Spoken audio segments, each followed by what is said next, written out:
As Vice Chair of the Commission, I call this meeting of the Michigan Independent Citizens Redistricting Commission to order at 9:06 a.m. This Zoom webinar is being live streamed on YouTube at www.youtube.com/MICH/SOS office/videos. For anyone in the public watching who would prefer to watch via a different platform than they are currently using, please visit our social media at Redistricting MI to find the link for viewing on YouTube. Our live stream today includes closed captioning.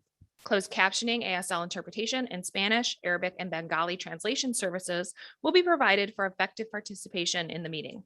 Email us at redistricting@michigan.gov for additional viewing options or details on accessing language translation services for this meeting. People with disabilities needing other specific accommodations should also contact redistricting@michigan.gov.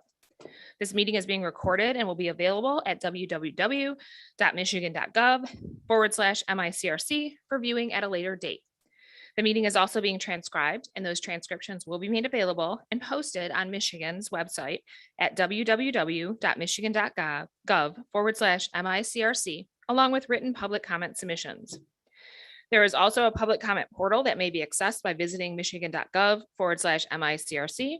This portal can be utilized to post maps and comments, which can be viewed by both the commission and the public. Members of the media who may have questions before, during, or after the meeting should direct those questions to Edward Woods III, Communications and Outreach Director for the Commission at woodse3@michigan.gov or 517-331-6309. For the purposes of the public watching and for the public record, I will turn to the Department of State staff to take note of the commissioners present.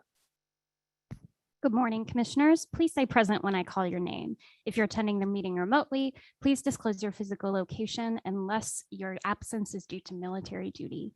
I will start with Doug Clark. Present. Juanita Curry. Anthony Eade. Present. Brittany Kellum. Rhonda Lang. Present, attending remotely from Reed City, Michigan. Steve Lett. Present. Cynthia Orton. Present. MC Rothhorn. Present. Rebecca Satella. Present.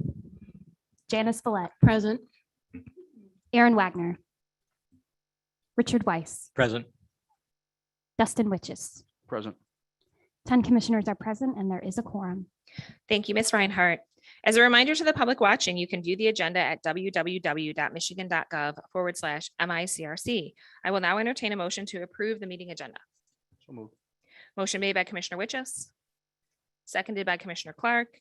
Is there any discussion or debate on the motion? Manager. Yes, Commissioner Clark. Yeah, I recommended, since we have the room till 5, that we extend the agenda out till 5 p.m. I actually can't do that today. I already have things in the evening, but if everyone else would like to do that, we could designate someone as acting chair. I would want to hear from Department of State staff about whether we have audiovisual and all the. The meeting is noticed until 5. Yes. I second.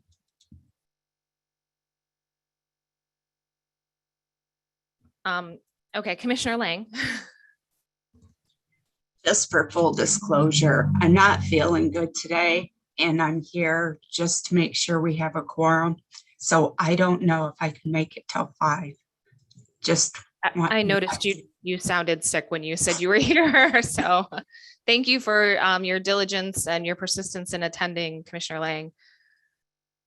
Okay, so at this point we have I need clarification from Commissioner Clark. So when I thought you were seconding Commissioner Witch's motion to adopt the agenda, to clarify, you were not actually seconding, you were actually making a motion to amend, just Correct. to clarify. Okay. So at this point, we still need someone to motion the adoption, the motion of the adoption before we can consider an amendment to that motion. Thank you, Commissioner Lett. Okay, so at this point, we have a motion to extend the meeting agenda. And yes, motion to amend the meeting agenda to extend it until 5 o'clock. That was motioned by Commissioner Clark, seconded by Commissioner Orton. Is there any debate or discussion on the motion? I already know that Commissioner Lang provided her opinion. Commissioner Orton. So I guess if we don't have a quorum, we can't continue, but I think we should continue as long as we can and get ahead, because we should use the building and the personnel that we have while we can do a public meeting, because we're short on time. Commissioner Riches, did you have a comment? I was just gonna say, when you can extend it tentatively out until 5 and play it by ear. If you want to adjourn early, you can always do that. Okay, I would also indicate that speaking to our executive director this morning, because based on where we are on our agenda, it was her perception that based on how quickly we moved through things yesterday, that we were likely to actually complete the items on our agenda early. And at that point, we would actually recess early for the afternoon so that people can work on their homework for working on the next region, which is the Upper Peninsula. And what was the other region? I'm sorry. I'm so sorry. I know you have food in your mouth. Northeast and northwest. Northeast and northwest. So I just want to bring that to everybody's attention that the actual thought process was that we were probably going to finish early and that to break so that people can do their homework, especially because people are traveling to Traverse City tomorrow, so that people have the afternoon to spend more time. So just making everybody aware of that. Go ahead, Commissioner Rothorn. And so just to acknowledge that we do have people who have to leave at 3 and we can still do our homework and we still can be in the building together. We won't have a constructive quorum. We won't be able to make decisions, but we can at least sort of continue our work in the spirit of our homework. Right. Right. Okay. So in light of all of that, let's go ahead, unless there's more comments, let's go ahead and vote on the motion to amend to extend the adjournment time until 5 p.m. All in favor of that amendment. So again, we're voting on the amendment, not the actual agenda. Please raise your hand and say aye. Actually, why don't we do a roll call on this one, just because I have a feeling we're going to need it. So Department of State, can you do a roll call, please? Absolutely, Madam Chair. Commissioners, please indicate your vote with your support of the motion with a yes or a no. I will call on commissioners' names in alphabetical order, starting with Rhonda Lang, No. Steve Lett, Some of us have further to drive than others, so mine's a no. Cynthia Orton, Yes. MC Rothorn, Yes. Rebecca Satella, No. Janice Follett, Yes. Richard Weiss, No. Dustin Witches. No. Doug Clark, Yes. Anthony Ede, Yes.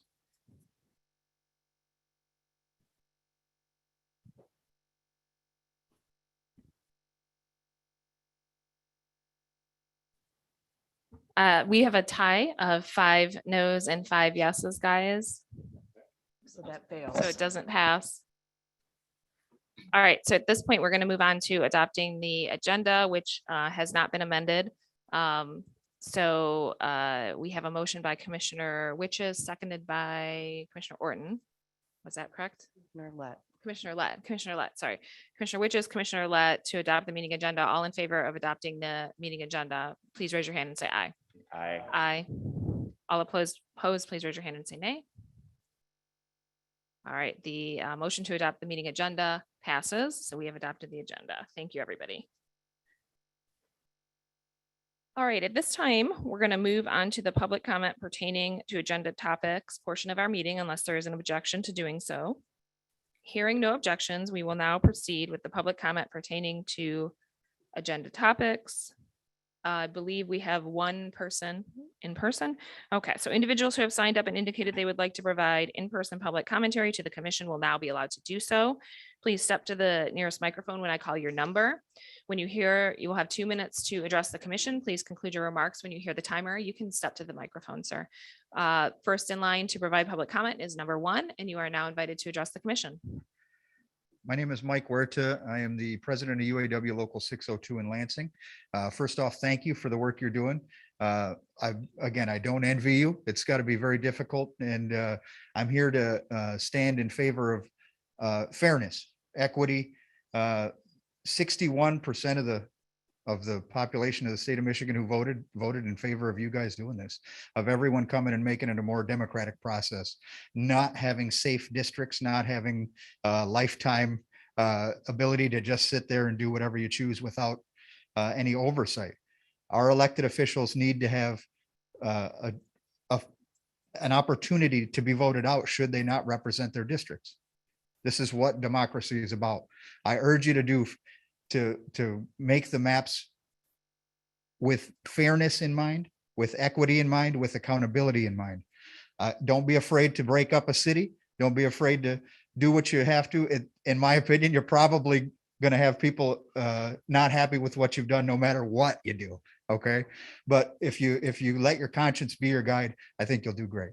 Thank you. Thank you for addressing the commission. We will now move on to our remote public comments. So individuals who have signed up and indicated they would like to provide live remote public comment to the commission will now be allowed to do so. I will call on your name and our staff will unmute you. If you're on a computer, you will be prompted by the Zoom app to unmute your microphone and speak. If you are on the phone, a voice will say that the host would like you to speak and prompt you to press *6 to unmute. I will call on you by your name or your last 4 digits of your phone number. Also, please note that if you experience technical difficulties or audio issues and we do not hear from you for 3 to 5 seconds, we will move on to the next person in line and then return to you after they are done speaking. If your audio still does not work, you can email us at redistricting@michigan.gov and we will troubleshoot so that you can participate during the next public comment period at a later hearing or meeting. You will have 2 minutes to address the commission. Please conclude your remarks when you hear the timer. The first in line to provide remote public comment is Mr. James Gallant.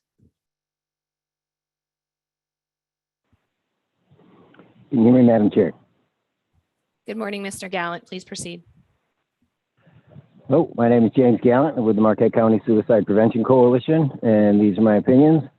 And I think that we're coming right along in our debate about the rules and the fundamental principles of parliamentary law in America, as we saw yesterday in your proceedings, when you had resolutions come to the board or the commission. It's already prepared. It's an agenda item. It's an action item. There's motion to entertain, to approve. Next item. That's what this is supposed to be about. And I think what happened here was very clearly Commissioner Lett was the one. He's the one that, remember at the beginning, he was a temporary chair. And then all of a sudden, he was suggesting at the beginning that you not do a committee of the whole structure, which is exactly what you're doing. This is the criticisms of the deliberative democracy. We're going to do consensus building and all of this collaborative, yes, but within the framework that was provided to you, and everybody has a right to know what you're talking about first, and Mr. Brace, he's a smart chap. He is, but there's real chaps, there's smart chaps, and there's real smart chaps. And real smart chaps follow the rules.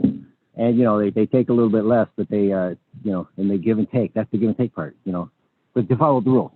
And, I believe that your vendors are interfering with your proceedings and they are directly feeding and facilitating your answers. You're continually, what do we do? What do we do? And then, so they're making the answers for you.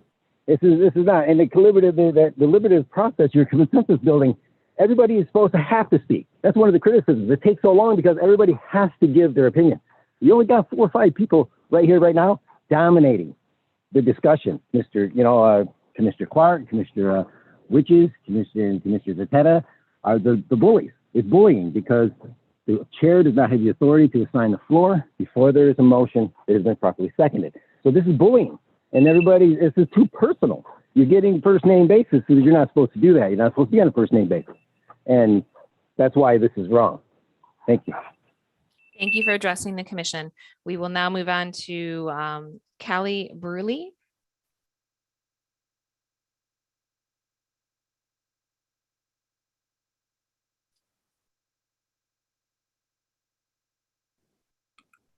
Hello. Hi, everyone. My name is Callie Bruley. I live in Southgate, Michigan in Wayne County. And I wanted to thank the commission for all of their work so far to ensure our redistricting process is fair. As a Wayne County resident, I wanted to highlight 2 areas of concern. My first concern is that in the mapping schedule that the commission approved last week, there's the same amount of time allotted for drafting maps in the Detroit metro region as you drew it, as there are in much less populous regions. The Detroit metro region contains the 3 most populous counties in our state, or at least a third of the population. So I ask that you please plan to spend more time in the Detroit metro region, where it will take you longer based on the need to draw more districts. My second concern is that Commissioner Brittany Kellum has been missing a lot the last couple weeks. Being a fellow Wayne County resident, I see her as the best representation for me on the commission, and have been concerned by her absence. My concern isn't necessarily regarding her absence directly. I'm sure she has her reasons why she can't attend, and I don't need to know them, but more about the schedule itself. If there's a reason that one commissioner consistently cannot make meetings, the commission should be having a more variety in meeting schedule times so that everyone has the opportunity to attend. I've always appreciated Commissioner Kellum's presence and participation in the meetings, and ask that the commission makes necessary scheduling updates to make sure all commissioners have the same opportunity to participate. Thank you. Thank you for addressing the commission. That concludes our first round of in-person and remote public commentary. We will now, without objection, we will hear from individuals seeking to provide a second 2-minute public comment. Hearing no objection, we will now proceed with individuals seeking to provide a second 2-minute public comment. Individuals who have signed up and indicated that they would like to provide a second live remote public comment to the commission will now be allowed to do so. We will use the same process as the first round, which includes time limit of 2 minutes. First in line to provide public comment is Mr. James Gallant. Can you hear me now? Yes, sir. All righty. James Gallen again, Marquette County Suicide Prevention Coalition still, and these are still my opinions. And, as we were discussing there, I consider this what you think is collaborative. This is great. This is the experimental democracy. You're going to do it all a brand new way. This is a brand new way. That's wrong, because you didn't get to do it a brand new way. This commission is not to be changing the democracy, the part of it, of the way that we do it. And I was going to bring up absolutely that the chair has not been here. Commissioner Kellum has not been here. Then she should be replaced. Absolutely. We haven't even heard. And it's not Commissioner Kellum's excused. Nobody of these are unexcused absences. And no, she should be replaced. She should be getting the Secretary of State today, voting. Contact Secretary of State, get her replaced. Unless she's going to show up and be here. And because this is now, happening now. It's going to be coming later and go, oh, sorry. And then what? Adjust the schedule? That's not good. I don't know what that Wayne County resident was talking about. Must know her. How to tell. And she's a perfect example of Wayne County representation. I don't think so. Because there's rules. In Wayne County, you go to Wayne County Board of Commissioners at the first meeting of every year. The clerk presides over the meeting to elect the chair. That's what's supposed to happen here. And why is the Secretary of State not here? You had questions yesterday about what was the motion again? Madam Clerk, Madam Chair, and Madam Secretary are going to have to get together and figure that out, because the Secretary is the officer, is the keeper of the records, and she's not here, and nobody's doing it.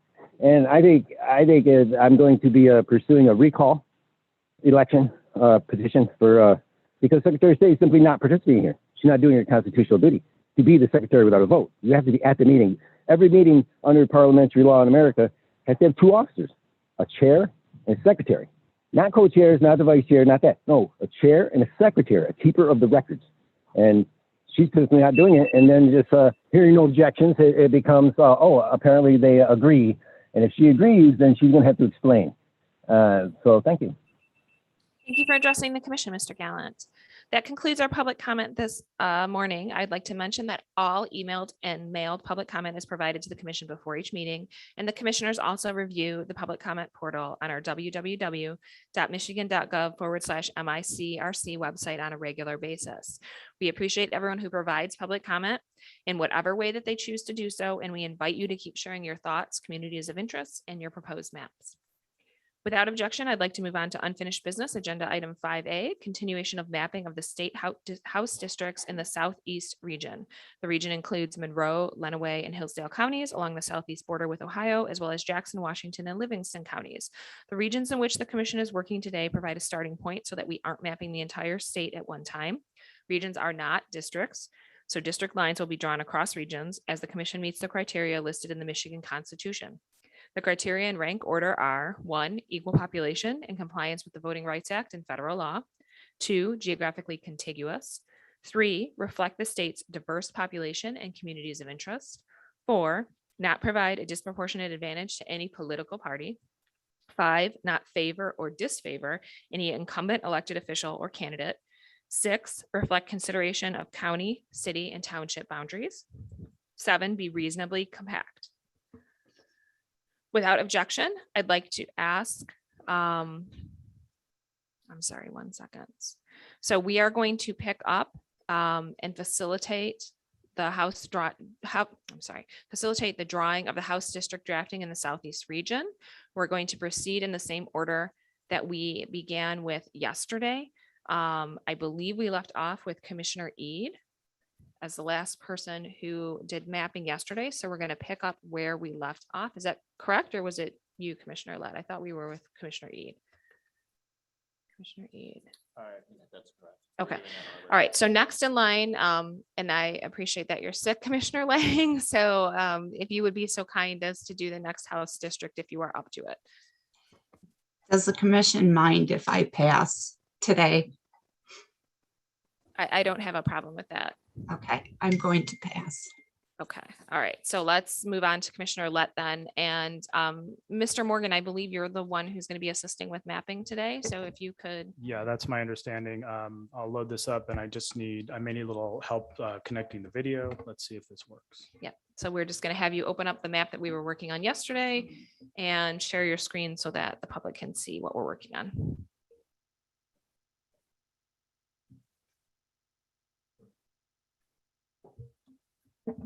I think we're still in the Southeast region, which is still, we were in Ann Arbor yesterday. Remember, we were kind of in that pickle around Ann Arbor. Yeah, House districts, yes. Go ahead and share your screen. Okay, from the Zoom.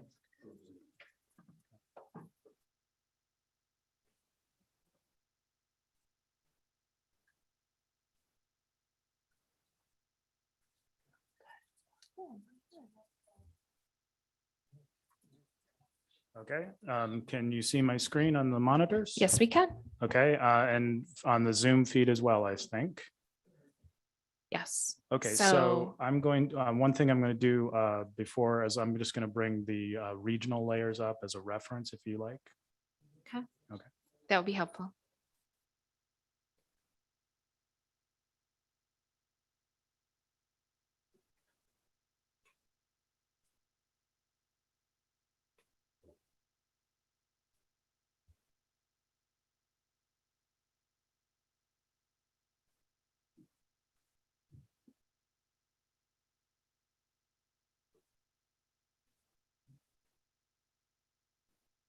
Okay, and to clarify for the record, I received a copy of the work that you did yesterday, and this is the same information, and I've loaded it up and saved it as another plan with today's date.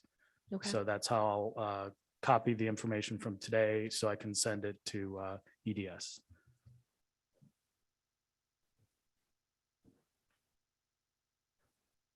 Okay, so the area that is not filled in with a color is unassigned territory, is my understanding. So portion of Jackson County, portion of Washtenaw, and a portion of Livingston are unassigned in this area.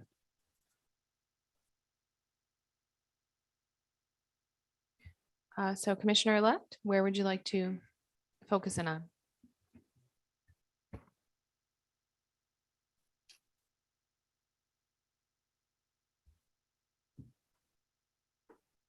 Well, I guess I go back to the east and a little south to the Ann Arbor area.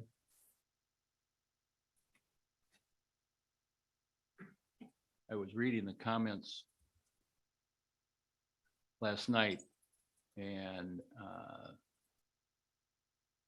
there was some discussion about separating Ypsilanti from Ann Arbor.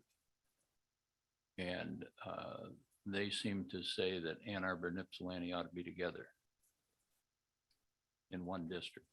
So Well, I guess there's some discussion that we might take up about, do we really want to split those out? well, I think for a House district, that would not be possible because of the population. I think the population of Ann Arbor is over 200 and some odd thousand, and I think it's 125,000. yeah, so that's over a House district by itself. So for the Senate, that might be possible, but for the House districts, I think that would not be possible based on the numbers. All right, let's look at the northeast. You're in what? I'm in Washtenaw here. No, I This- know where you're at yeah. there. What, you're looking at, what townships, counties, what are you looking at? This is the townships around Ann Arbor. Okay, where your arrow is, highlight that. Okay, you like to select the balance of Ann Arbor? Yes. Okay, as a district, okay. All right, so I'm going to select District 10, which is the next available number in the matrix. And in this case, because some of the city of Ann Arbor is already assigned, I'm going to select the portions by voting precinct. And then you can tell me what you want me to select.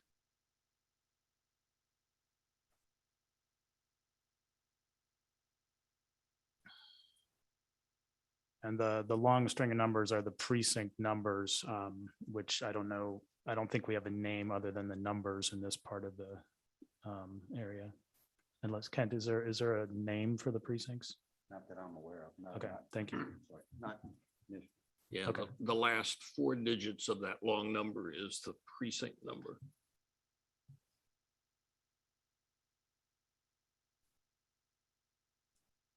Where would you like to start? Along the border with the proposed District 9? Yes. Okay.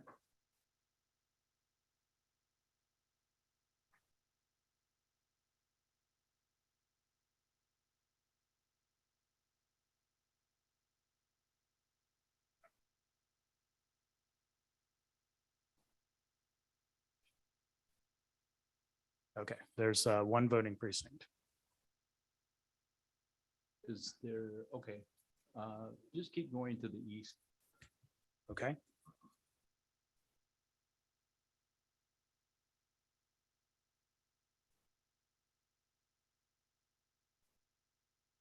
Following the border with the district to the south? Yes, yes.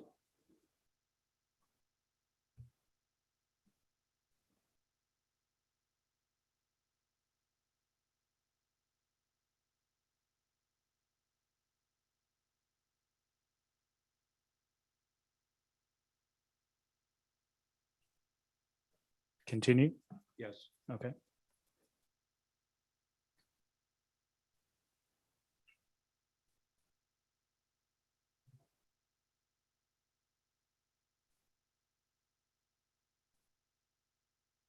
Keep going. Okay, and as a reference, these blue outlines are the city and township boundaries. Okay, thank you. Let's move up north.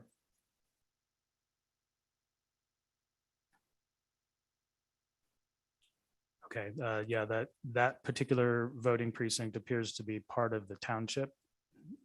Would you like to continue or stay in the city? No, continue. Okay.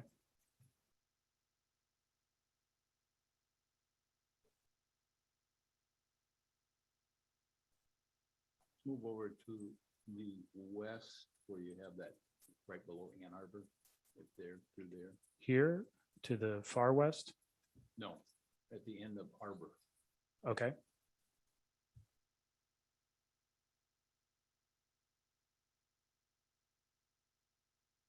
In other words, fill that in. Yes, sir. I can take several at once then. Fine.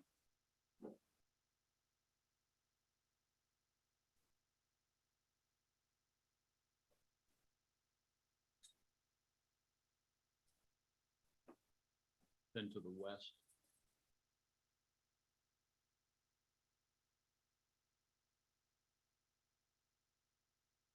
Like you could take several of those at a time. All right.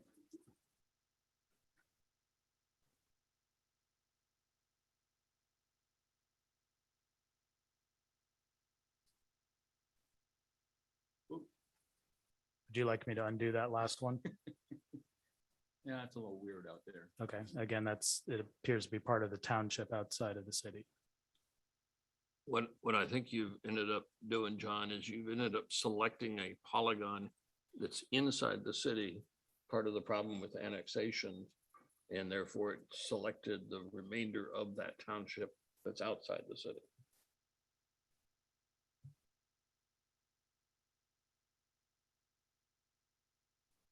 Yeah, that little piece right there. Yeah, I see what you're saying, Kim. Yep.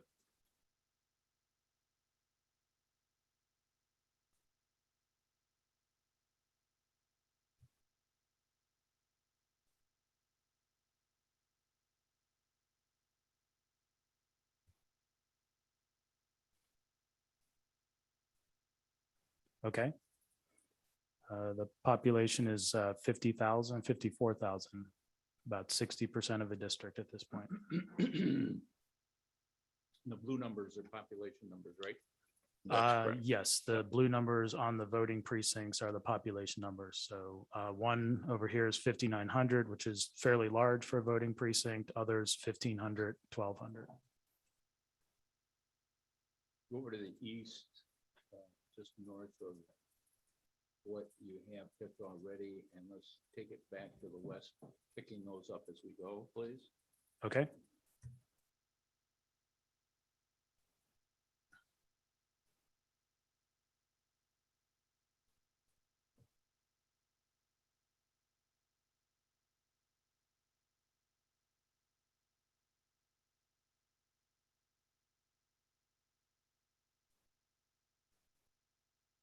Do you want this one to the north? Well, see what it looks like.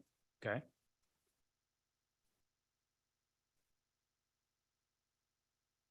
Okay. Okay, and then the remainder over here on the east side, these Yes. 2 or 3, okay.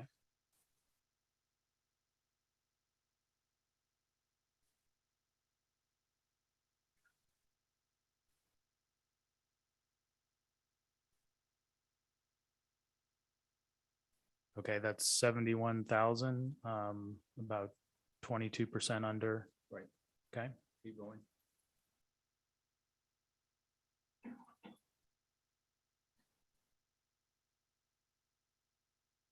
So pick those to the north, to see where we end up.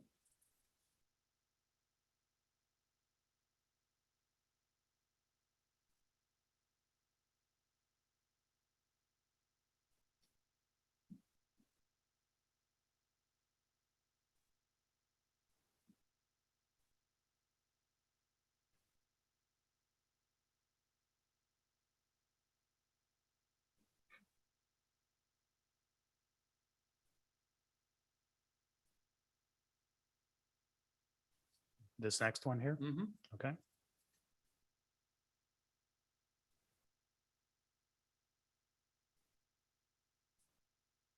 All right, so now it's negative 4.3 population, 87,000 out of 91. You want to take the one to the north or stop? See what that, Population is 2,091. you see the unassigned area in the middle of 11010? Yes, Area? yes, What does that do for us? that should be 2,000. So now the deviation is -2, 89, almost 90,000 out of 91. 612 is the ideal. You have 2 unassigned areas in the bottom left.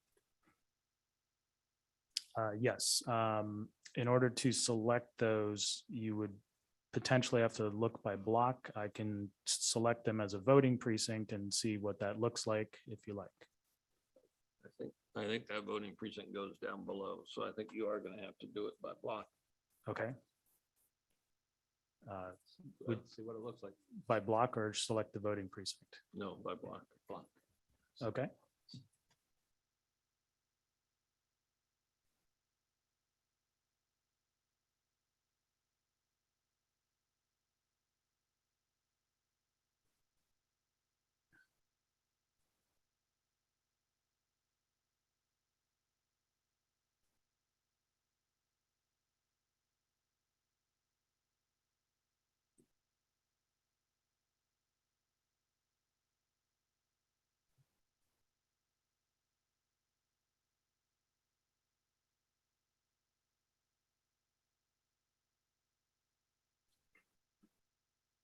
Can we run an analysis and clean up these other little unassigned areas and see what that does for us? Okay.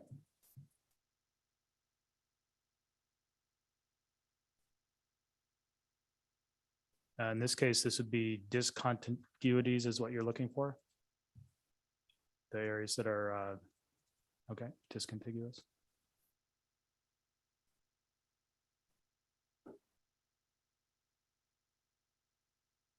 So that's the larger group, and then these individual will be in the same district, but not contiguous. Sign them.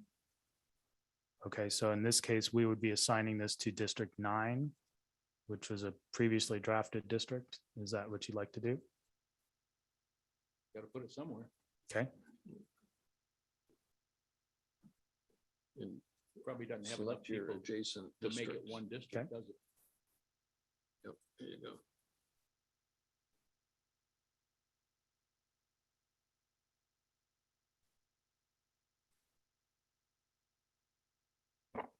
So just a clarifying question for areas like we're at Ann Arbor, where we have these like little kind of pockets. It's okay to just reassign them into the area that surrounds them. well, that's one way you can resolve this.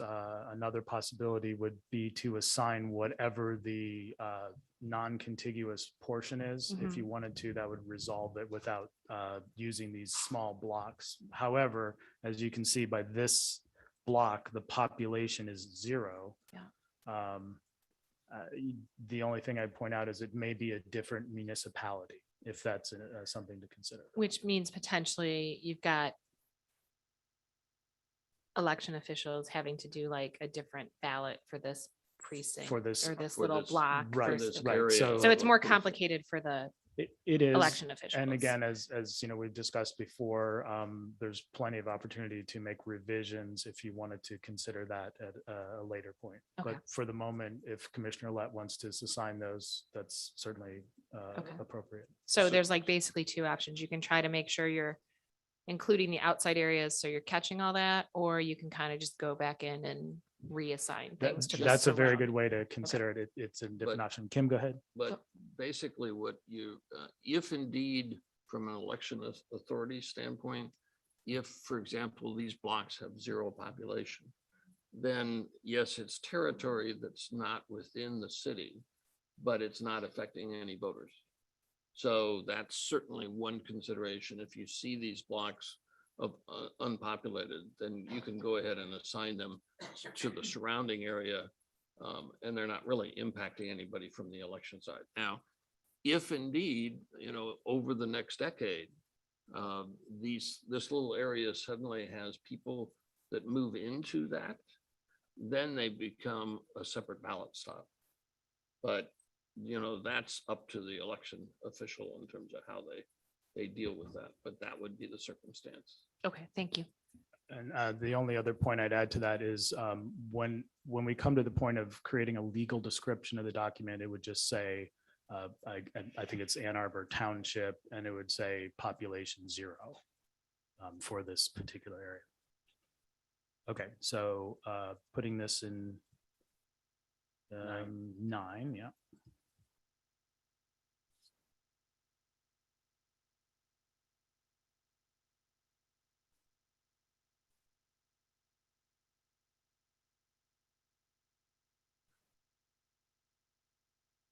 Okay, so this one, I could unassign that. It's currently part of 10. It was 0, so unassign it. Okay. But you've got this, looks like, well, that whole area, it looks like the precinct may end up going there. So they've got both.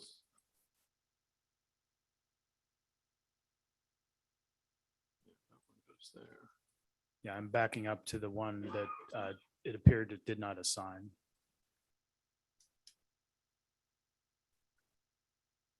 Okay, so Kim, were you saying that you thought this, the yellow bounded precinct Is is a a precinct precinct? boundary, right, right. Okay. Go back a little, zoom out. And I'm going to put the township label on for a moment so we can see what township we're in here. Is it Scio? Yeah. That's too big. As a full township, yes. I think Kim was saying that this voting precinct may only be this area, or it may be larger. Or we can just unassign that block, We'll assign that and see what that does, see what happens. the voting precinct. Yes. Okay.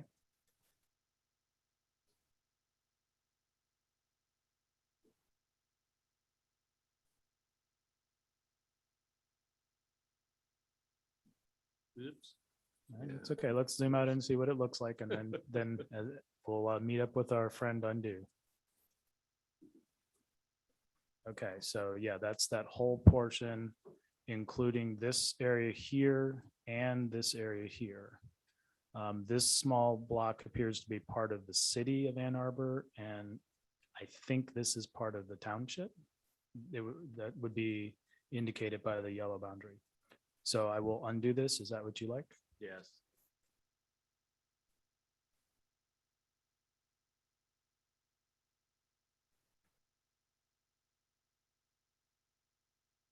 And the other option would be down at the block level to fill in the portion of the precinct without getting all the way across. But at the block level, then you could assign that and create a smooth edge. You notice you've got 31 people in one block, 9, 75 is already assigned to it, 22 is already assigned to it. So you're really picking up the 31. And given the building portions that you see underneath, you could have the aerial photographs to see really where you are underneath. But I would think that that's probably picking up a bunch of territory that probably makes some sense to keep together. Well, I'm the assuming block the other lines are roads. Yes, this is looks like Highway 14 here. Right. So And this is- probably a lot of that is easement, highway easement. It Yeah, is to the left, it's this stuff to the right, the block that's got 31 people in it. That's close enough to the city boundary, but this side of the highway. So conceivably, one might consider that part of that community to the east. so one thing to consider here in the choice of whether to unassign that block, therefore putting it into a different district, or to do as Kim was suggesting, which is include this small portion of the township, is if you were to include the small portion of the township, you're probably putting all of the municipal boundary of Ann Arbor primarily in this district, and then the other portion of Ann Arbor City is in the proposed District 9. So Ann Arbor, which we discussed is greater than one house district, would have to be split between two. But if you, again, one possibility would be to keep the municipal boundary of the city together in two districts, as opposed to having a 0 population block in a third district.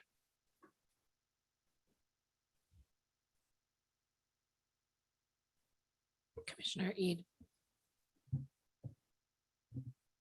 Commissioner Lett brought up a point earlier for the house, like as it regards to the house district, Ypsilanti wanting to be with Ann Arbor. But as we know, it's too big and we have to split it.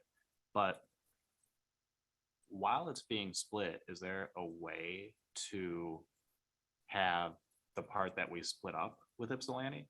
Like, could we have the northern part of Ann Arbor with Ypsilanti and then the southern part of Ann Arbor as on its own? Because that way, at least some of the city is with Ypsilanti, and it might work with population. That might be, I don't know if that's what you wanted to do, but So, an idea that I had. so to answer the question based on the population, at this point, it appears that the city of Ann Arbor is split entirely into District 9 and District 10. And District 10 is within the population deviation, and District 9 is. So I guess what I'd say, the term I'd say is District 10 is already full, and there isn't enough population from Ypsilanti or anywhere else that you would add to it. It would be too much population.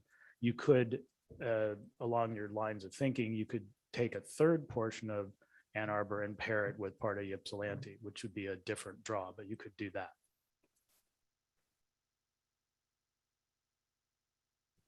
Well, let's take that triangle and square it off. Okay.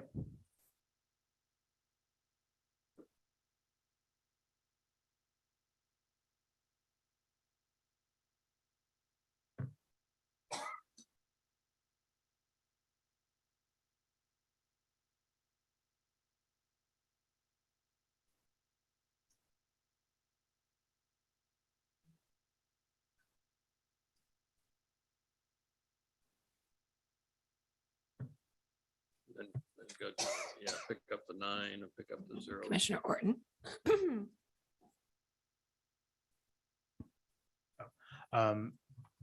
Commissioner Lett, do you want me to take those islands? Yeah. Okay. Commissioner Orton, did you have a comment? Anthony, just looking at the population, I just looked up. It looks like that would be possible if you wanted to create an alternative.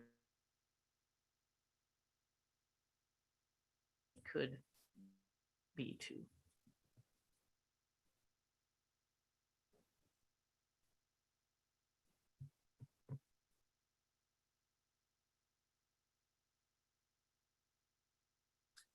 Shall I run the discontiguity check again? Sure. Okay, it's found no discontiguities. What about unassigned areas? There's plenty of unassigned. The entire state is unassigned. Right, yeah. It is Don't not be- constrained by. Don't be cute. It's not constrained, yes. All right, so where are we now? It is 1,700 people, yes, and 1.94. that's right. And from what it appears is it's taken the balance of Ann Arbor that was not in the proposed District 9, and then it looks like a portion of the Ann Arbor Township, or it looks like the entirety of Ann Arbor Township, if that's the way I'm reading it. That looks good to me. Commissioner Lett, I yield. Yes, I will have an explanation right now. thank you. Yes, could you explain why you started where you started and also why the district took the shape that it did? Thank you. Well, I started where I started because we did section 9 yesterday, District 9, as we're calling it. And so I continued up from there in order to have a district that looked somewhat regular and that would contain sufficient population to form a house district without losing my regularity and compactness on the district. And it appeared to me, at least at this stage of our mapping, that that would be a district that would be contiguous, would be regular, compact, and contain sufficient numbers. Thank you. You're welcome. Next is Commissioner Orton. Can I point out one thing? Sorry to bring this up, but there are some areas that would appear to be discontiguous, but because they're not assigned to another district, the software doesn't consider them discontiguities. So they're just unassigned. So this would be something as soon as someone says, take this portion of Scioto Township, then this would become a discontiguity. But that could be the next commissioner's problem to deal with, or we could fix it now. Okay. No, my idea was to clean all of that up. Right. So Okay. you need to go down to the block level in order to do that. Yeah. Do you want me to Ken was suggesting to assign just that one precinct or township to the other district so we can see the contrast, but we could also just do by block. Yeah. Yeah, there's a bunch up here Right. as well. Well, here's my concern. The ones up here, I'm not, put them in. I mean, they're in the middle. Okay. The ones down here on the fringe here, west they could, side, they may be in a subdivision. It looks like they are in whatever, Scioto Township. right, it's a municipal boundary, correct. Just for efficiency purposes, what I was thinking is when you do the next area, you assign the whole township and then fix a few blocks as opposed to fix a few blocks now and then have to assign a whole township block at a time. Just efficiency. However you want to do it. That's her problem. I agree. Absolutely. Well, I would pick up what appears to be a street.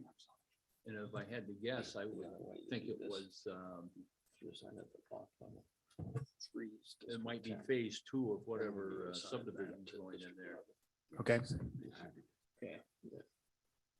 But you gotta assign it somewhere, so I'd assign it to 10.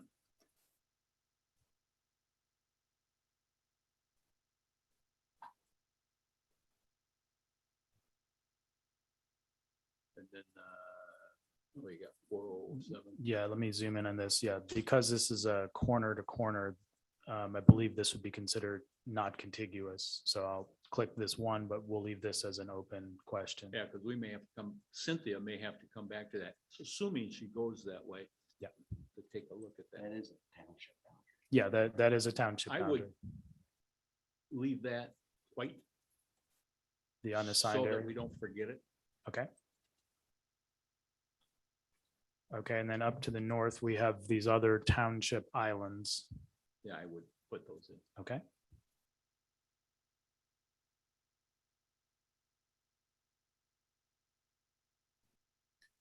Okay, so those are the ones that we observed by looking around. We could look more carefully at every area of the district, or we could hand it off and then they'll become apparent as other geography is selected. Okay, Yeah, I wouldn't want other people not to have something to do. all right. Did we undo down on the west? We had one that we clicked on. Yeah, that 4007. Undo that. Okay.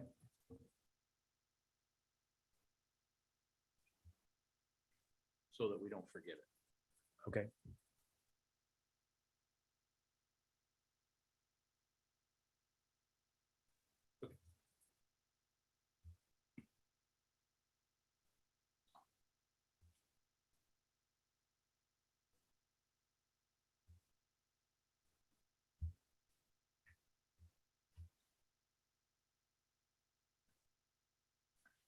Okay. So I guess we're going to Scioto Township. Okay.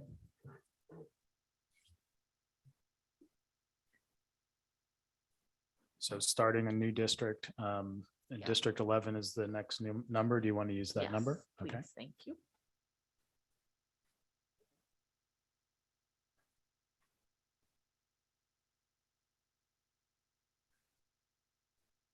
So So let That me, took part. yeah, that took some things from the other district.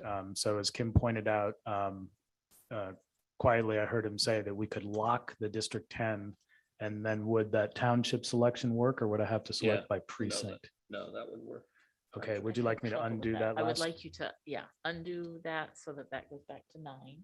Okay, And then I want the rest of the township. Had trouble with that. okay. So go to the district properties, managed districts, Right. and go to District 10, and then we're going to lock that. And 9. needs to Sorry, be locked, yes, good point. 9. probably both.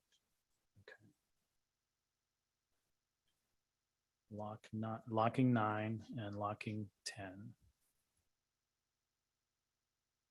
Okay, so theoretically now, when we click the township, it will take only find. If it doesn't work, then we may have to select by precinct or block, but the result should be roughly the same. Yes.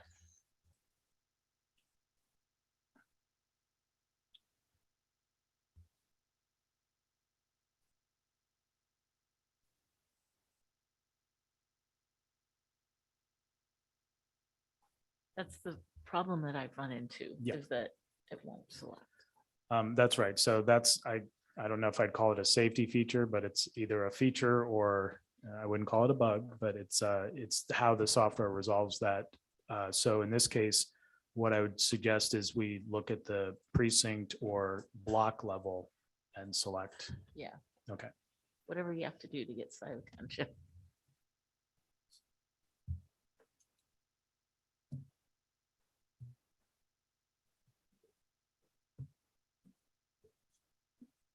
Okay, so I zoom into the blocks.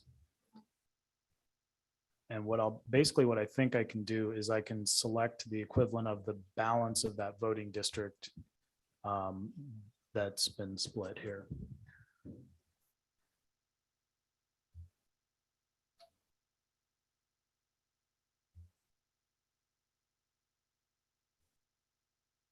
Because I think it'll be the same issue. If you select by the single voting district, it'll just fail because it's already split. Right.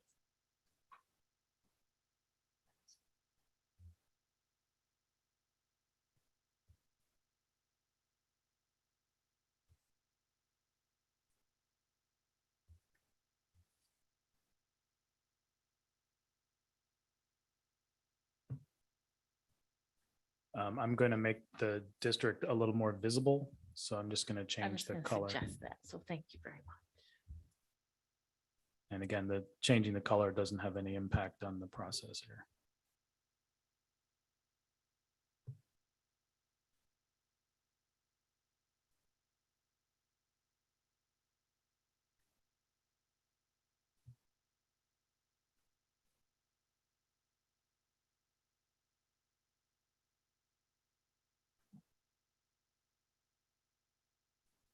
I think you can go back, John, to the precinct level Okay. and assign at the precinct level.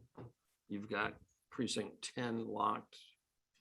And so you can capture a lot more territory. Okay, we'll see if that works.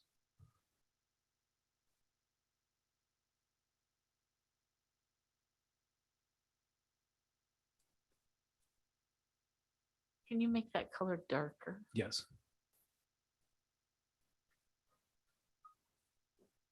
Yeah, I think that's what our problem was before, because it looked like you were getting an 11 showing up in that once it caught up with you.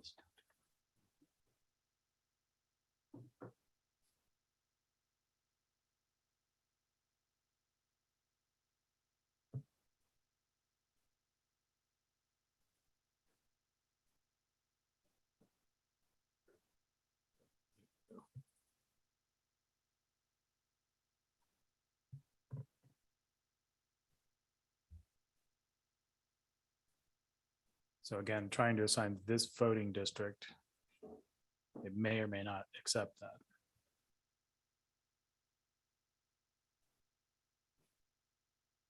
Yeah, see if it. Yeah, it's not going to accept that because it's already split. So in this case, if we try to confine ourselves to just finishing that single voting district, we can probably click the rest of the township in by voting precinct. Okay. So why don't I do that? I'm going to click in the balance of the township and then we'll focus on those areas that are unassigned. So I think for speed, for efficiency, it's a good idea to not go down to the block level until we're going back through and fine tuning.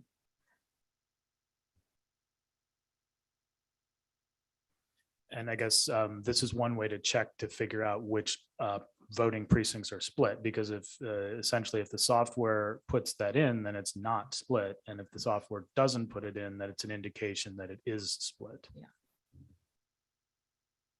So this voting precinct to the south is probably is going to be split.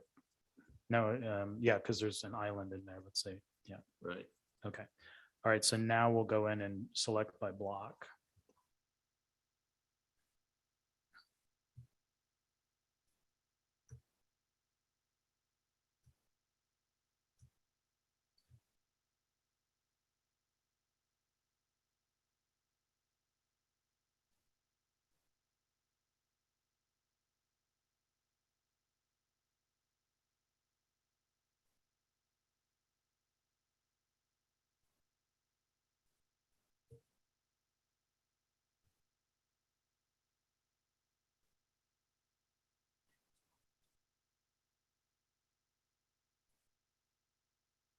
Okay, we'll see if I stray into the locked area, what happens.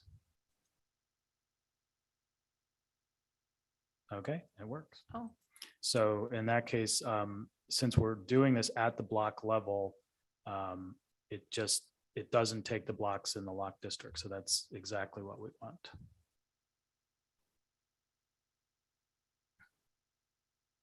And then here's that fringe area that Commissioner Lett was showing before. So we'll take a look at that after we finish this.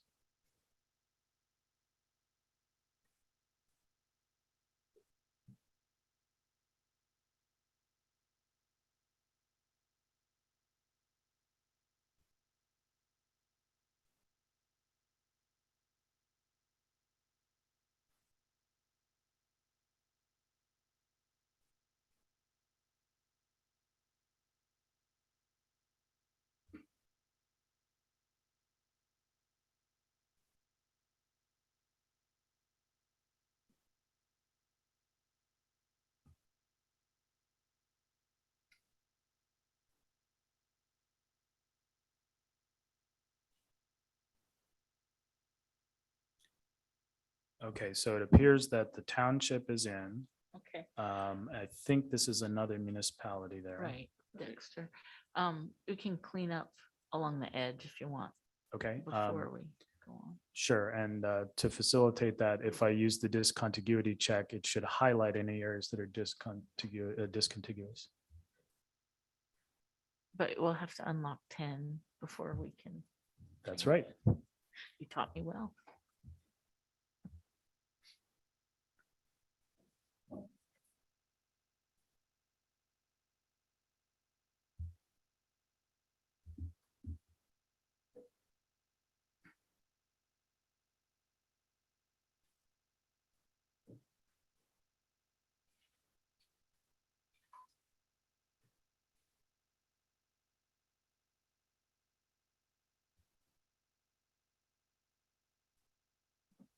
Okay, so that is in fact the area that Commissioner Lett left for you. Yeah. Put that in 10. Okay.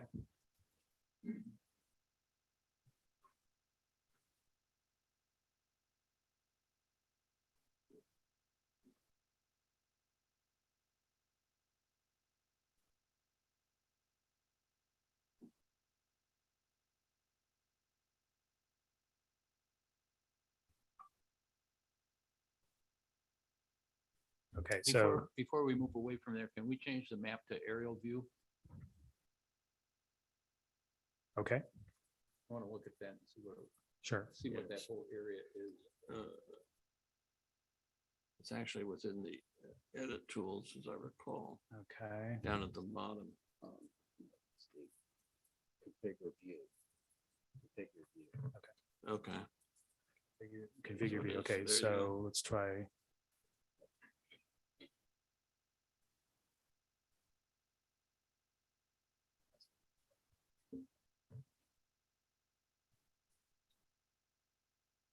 Okay, where would you like me to zoom in? On 40, that, The 407. yeah.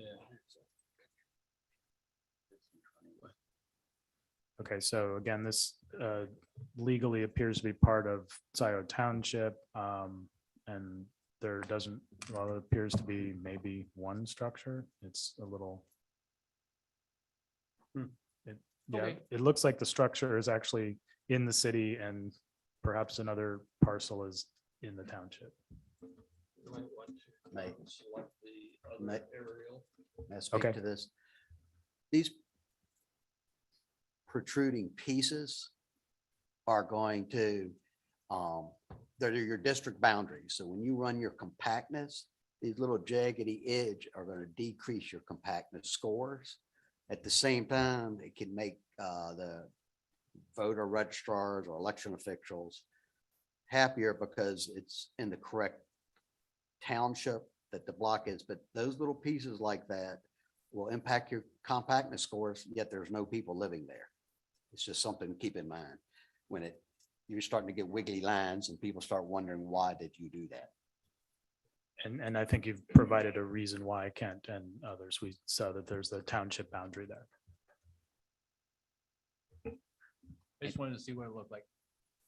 And it feels like it bears talking about, because I think the people have said, like, when we've been told, hey, when it's gerrymandering, when one side of the street is, one voting district and the other side of the street isn't.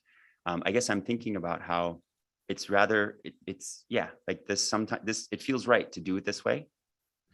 But the shape is still funny. It's not gerrymandering. It is exactly what we're doing, is like trying to respect the township boundaries, even though the shape is funny. That's what I was gonna say, just because this is appearance doesn't mean it's gerrymandering. And that's quite frequent, actually, it's not this is just the way it is. There's no population. That's the township boundary.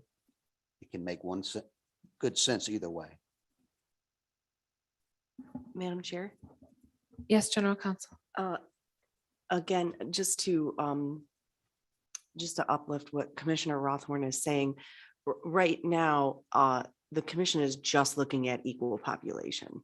So again, once the deeper analysis of the other criteria and the other data is uplifted, and you start working through the Voting Rights Act, you start working through the overlays of the community interest, you start looking at the partisan fairness modeling on the statewide maps, and you start kind of going through all those different steps.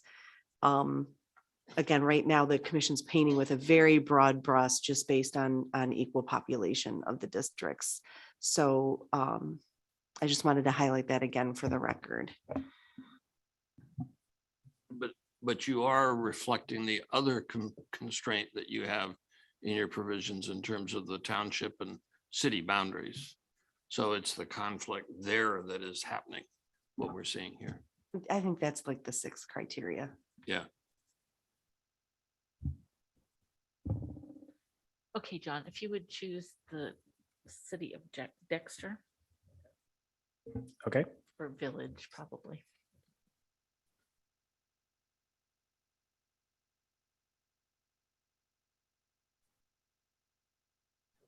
Oh, in R11.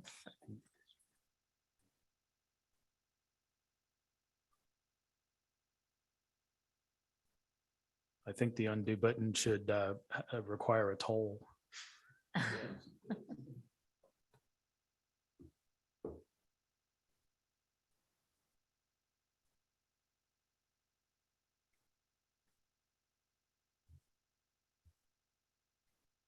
So looking at the township populations here, there's about 20-some thousand for the balance of Washtenaw County.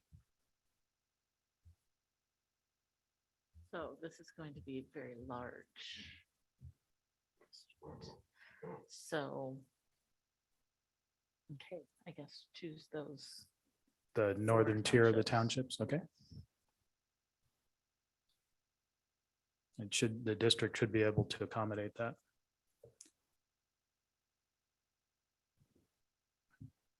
Okay, then.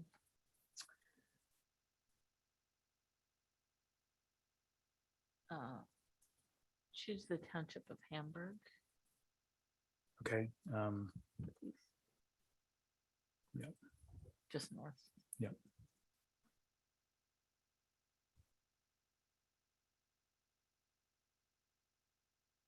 Okay, and okay. Yes, please. You're getting into Livingston County and okay. I do have this. Go ahead. I was just thinking that if I were you, I would tend to head into Wayne or Oakland and Wayne, not Wayne, whatever that is, Southfield. I'm not sure which one that was, but Oakland and, I guess it is Oakland and Wayne. But I'm boxed in. Oh, I see. You're saying that long tail. Yep, you might. And again, I don't know that there's a better choice or a good choice. I'm just saying, like, it does feel like there's and I do believe that Commissioner Witch has had some ideas that may be useful. So at this time, I would just like to say, I think this is a useful exercise because we're seeing how we're getting boxed in, and these are not looking like I think they should look. I think we all kind of feel that way, but we should move forward because we're learning. So, and this will all change. So, yes, Steve. I'm just looking at some of the comments and none of them are going east. They're going north and west to. Excuse me, I'm sorry. Whoever is speaking right now, I can't hear you.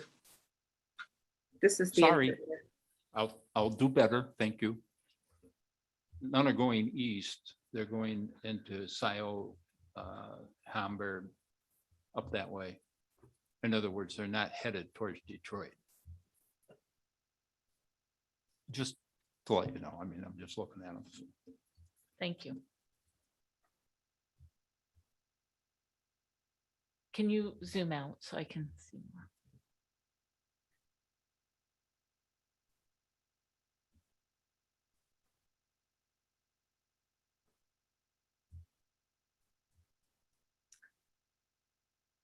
Any thoughts from the commission? Like you said, because we're learning, why don't you take the balance of, to get your population? Is it about 22,000? Genoa is 20,000, and then Brighton, which is next door, is 7,000. If you took those two, you'd be over, but probably close to the tolerance. I feel that Brighton and Howell need to be together. Do you agree, Dustin? I think that we've seen that in comments. So I'm gonna go. But. What? Oh. Yeah, that would make more sense. Okay. Can you take Green Oak Township from whatever? From 7. I'm Okay. sorry, for the public record, this was Commissioner Witches. I suggested she can take Green Oak Township and add it to her District 11. Okay, from the draft District 7. Okay. Yes, please.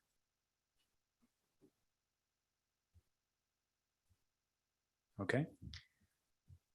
And Lyon Township. Lyon is 23,000. That with the addition of Oh, I Green thought it Oak. was, I didn't. I was missing. Yeah, there that. was a smaller Lyon village, which you could do. That's in Oakland.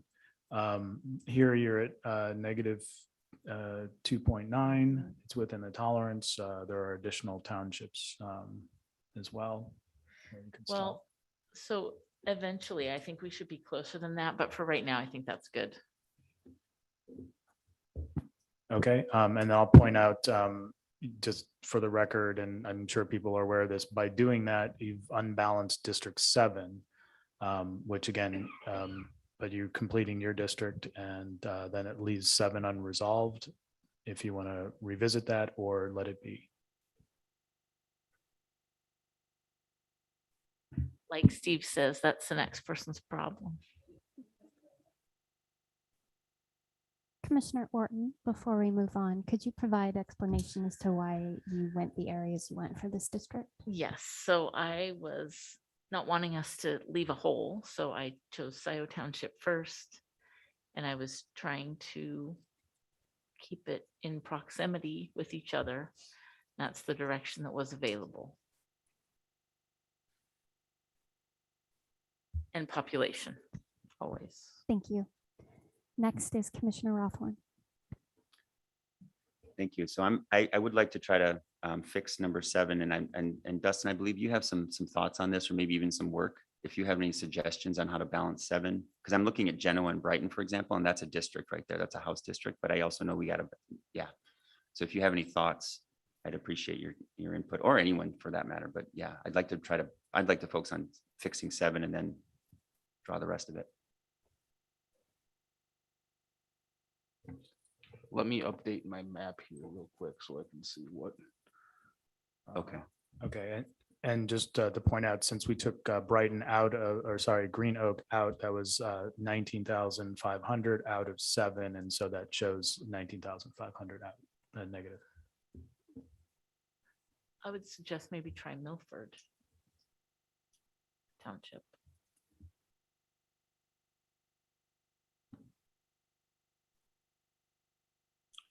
All right. I'm hesitant to move into the next county. Yeah, so I'm looking at between Handy and Howell, there's about 15,000. And then counties, or excuse me, those are townships. Those are townships. I apologize. Yeah. And then, yeah, we need another. Yeah, so Howell would put us over, but why don't, let's try that for now. Handy, Okay, so- Howell, and So you're suggesting both Howells together? in 7, I think we'll be, Okay. that's what, 17, that'd be 20.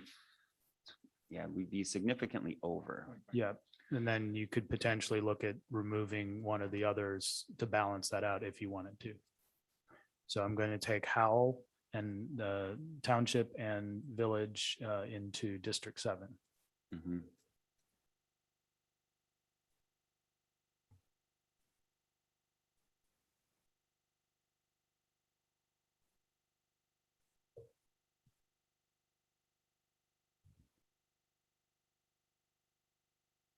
Okay. So now we're missing 16. 1,600, but you know, again, it's within the tolerance, and you have fairly large township, so you would have to split if you wanted to. Cynthia, go ahead. Dustin might have more opinion on this, but I'm thinking that Fowlerville really associates with Howell. So maybe you could add Handy Township, but take out Conway. I like that. Can we try that? We'll unselect unassigned Conway. Okay, so that'll be taking From out 3,600 and adding 8,600. So it'll be a 5,000 And difference. it'll leave a hole for Conway. But you could also look at the township up above if you wanted to. Right. That would be closer to equality. Yeah, maybe I don't need to stay within the county boundaries. I do like the idea for the moment. Let's try District 12 and just create a 12 with Genoa and Brighton, with the city of Brighton and Genoa. And then, but we're heading. Yeah, we want to get into southeast. We want to get to South Central, to the Tri-County area too. So we're not pinning ourselves into a corner if we head that way. So I'm okay with what we've got for 7 right now. So let's leave 7. Okay. Oh, but I guess that, yeah, so I was cleaning that up. Does that mean the next person has to go? Or do I get to continue? I'd like to continue if I may. All right. So, yeah, John, would you select, I guess we're in 12, yep. Okay. And Genoa and Brighton, Genoa Township and City of Brighton. Okay. Please.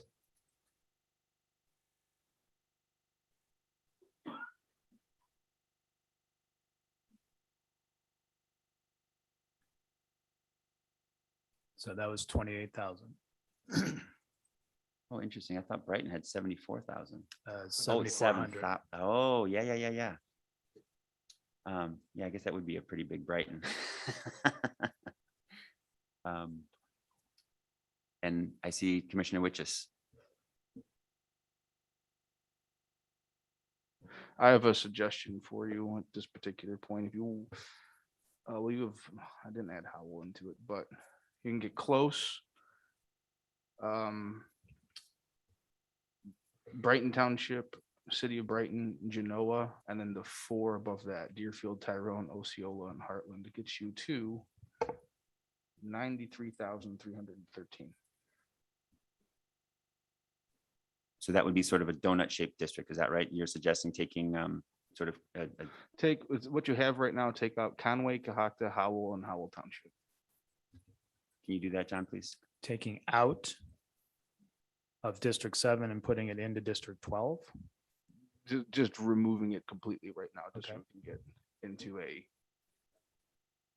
you can make 7 into a populated with right population.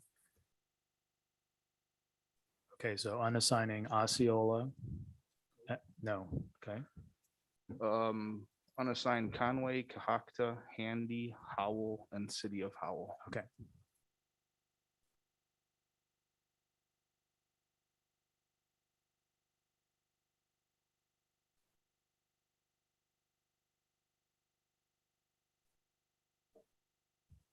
Okay. So if I follow your logic here, it looks like Genoa and Brighton are about the right amount for a District 7. Is that what you like? Affirmative.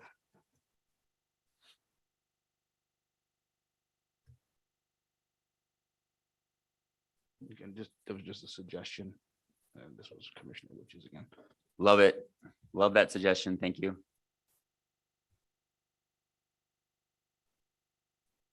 And we're over, but I think we'll leave it there, and yeah, we'll move on to the next ones. And I do like that we're heading into the South Central District, but I think we're gonna. Oh, and I gotta justify this. So I think the reason I'm looking at this is because of trying to stay within the county boundaries, which was something that the Livingston County, many voices of Livingston County said, and keeping the cities together, because there are two major, I don't know, I guess there may be villages, I'm not sure, but yeah. And yeah, appreciating that there's a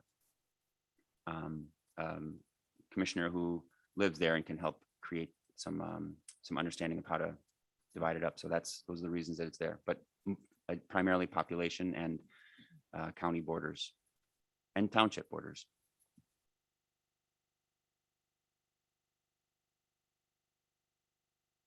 Thank you. Next is Commissioner Satella. So can you back out of this map a little bit, like zoom out so I can see kind Sure. of what we have in And this I region? put the counties on just as a reference. Okay, and- so we have this big kind of gap area between, I think that's 6 and 5, right? Yes, it's the balance of Jackson County, including the city of Jackson. Oh, including the city of Jackson. That's right. District Um, 6 goes around it. And also just pointing this out, this would be contiguous if you did want to do the combination in any way. Okay.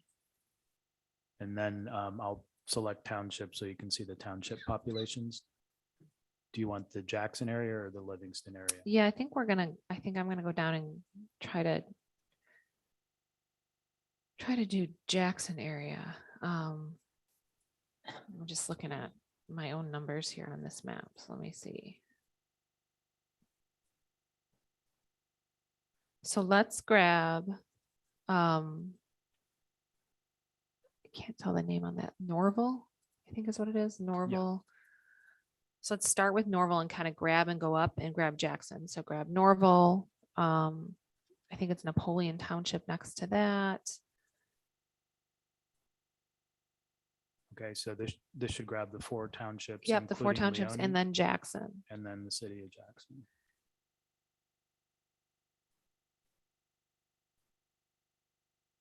And I'm showing that putting us at about 68. Is that what you're seeing? That will be what I'm seeing as soon as it Okay. updates. I see it as 60. 60. So what am I grabbing that you're not grabbing? I didn't get the 2 townships to the north, or did you grab? Oh, an I know why, additional? because You grabbed Columbia. I grabbed Brooklyn. So, Brooklyn. okay. So you're at 60. So we need 10,000 more. So if we go up, we grab those next 2 townships, that's going to give us 7 more. I'm sorry, you're at 60. We're trying to get to 90. So we need 30,000 more.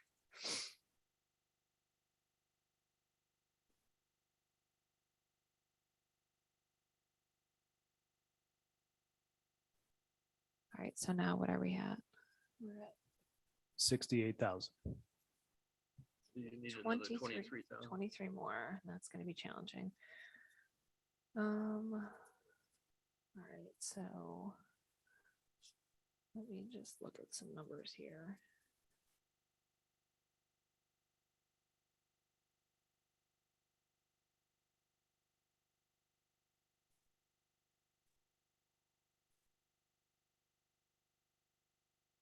So I need 20,000 more.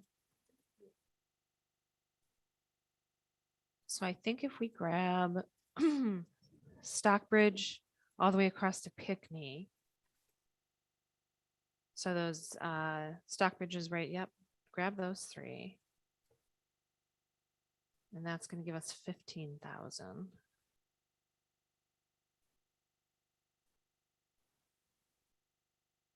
And I need 30,000 more. Is that right? It'll be less than that. You did need 30, but you're just taking in, sorry, what, so 14, 15. So now you need 8,000. So for example, Yep, Marion would be Marion, too big. let's grab Marion Township. Okay, that'll be over.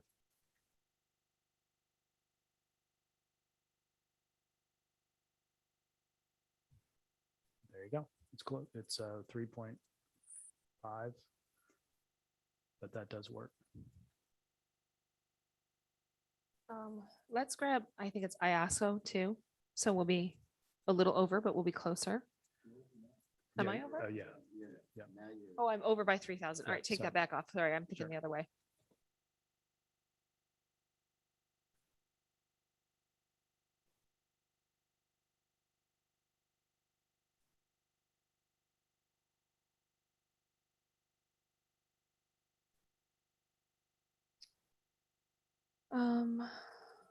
I don't like that.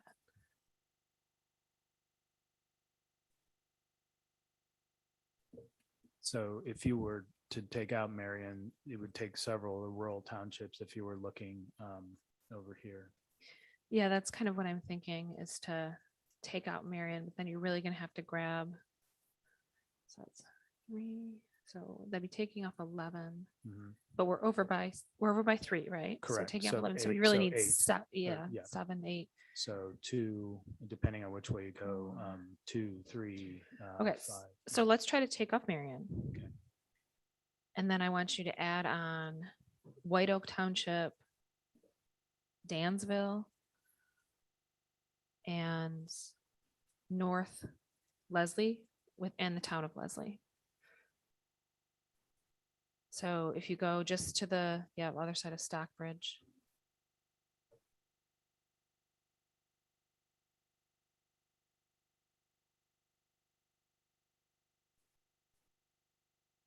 And you said also White Oak. Yep.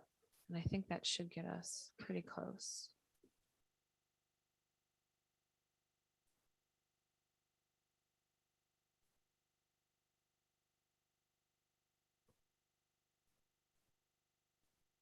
Yep, there you go. All right, there we go. I'm happy with that. And again, for the record, I was focusing on population when putting this together.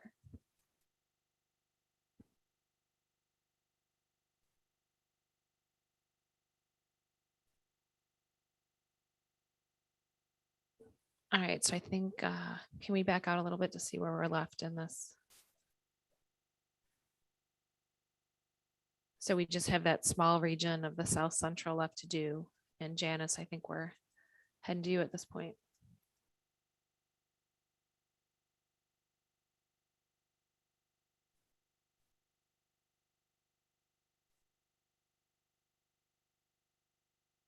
This is showing the township population for the balance here of Livingston County.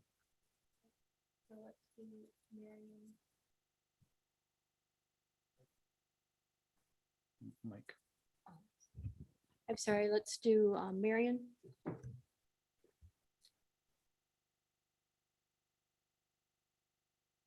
And actually, let's just do that fourth section there, the Howell, the Handy, the Axelola. So the balance of Livingston County. And also I use the next number in the numerical order. Is that what you like? Fine. Okay. So with the half of Livingston County, that's 48,000 people.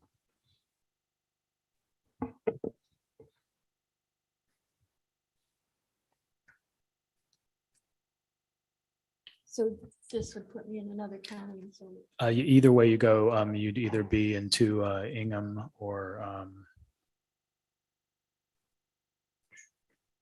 Shiawassee. And you need, looks like you need about 43,000. So that's too much. that's too much. But you have a portion of Ingham if you want to go that way, or you could take a portion of Shiawassee. You could also look at other areas. What if we took this section here? Okay. Putting the township populations on here. So you have Williamston at 5,200, Williamston Village at 3,800. So those four is what you're looking at? Yes.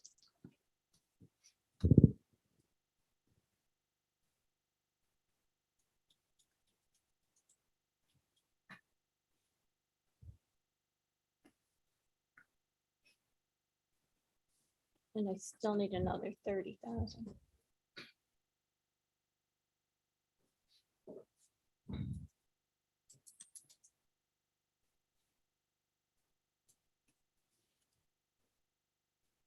If I took White Oak and Ingham, how much would that mess up towards? Commissioner Villette, I apologize. Can you speak more directly into the microphone, please? Sorry, I'm saying let's take Ingham and White Oak. Okay. So can I see up a little? Nope, the other way. I want to see this county right there. I want to see that county right there. So if we take that or this one, is that going to put us over? Mason is 8,000, Vive is 3,600, so that's about 12,000. Yeah, Ken's saying about halfway. If you Okay, take two. those.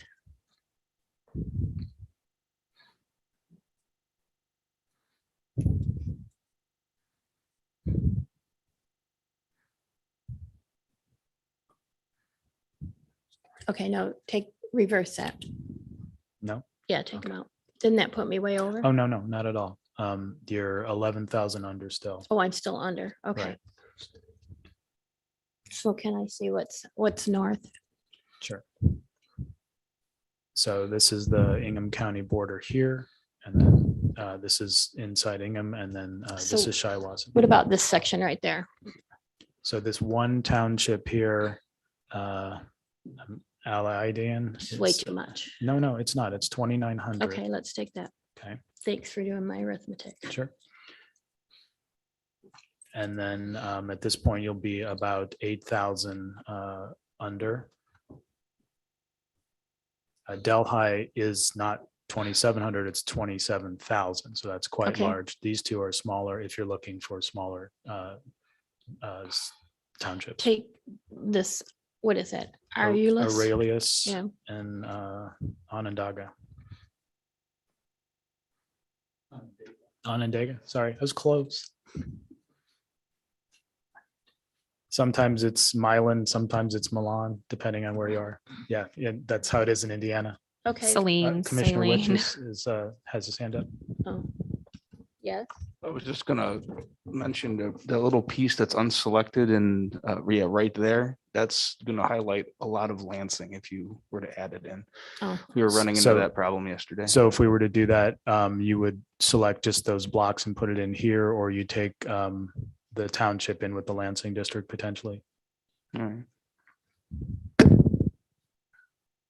If you were to take that township out, you would be under population. This is 2,900, and then you're currently under. You could see what that does, or you could leave it in and make Okay, the let's see what adjustments. that does.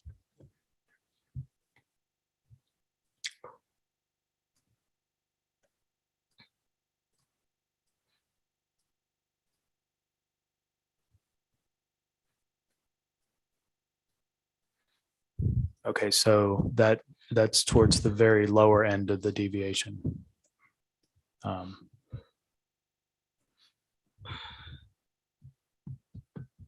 To Commissioner Witches's point, it sounds like you were suggesting you could go either way with that, or were you suggesting this?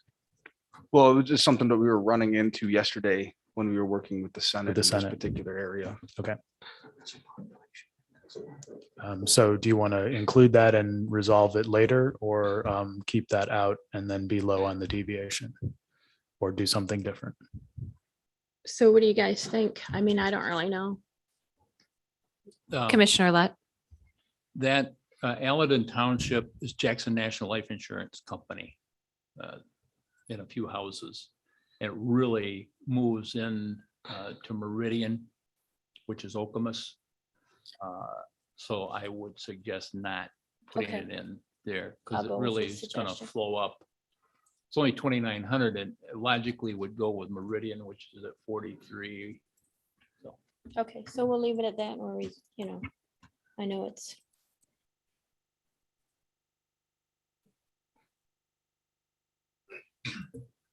Okay, so you have the balance of Livingston and a portion of Ingham here, staying, as Commissioner Lett said, away from the closer in metro area. So I think that's good. I know it's off a lot, but I don't know how else to resolve it. Any suggestions?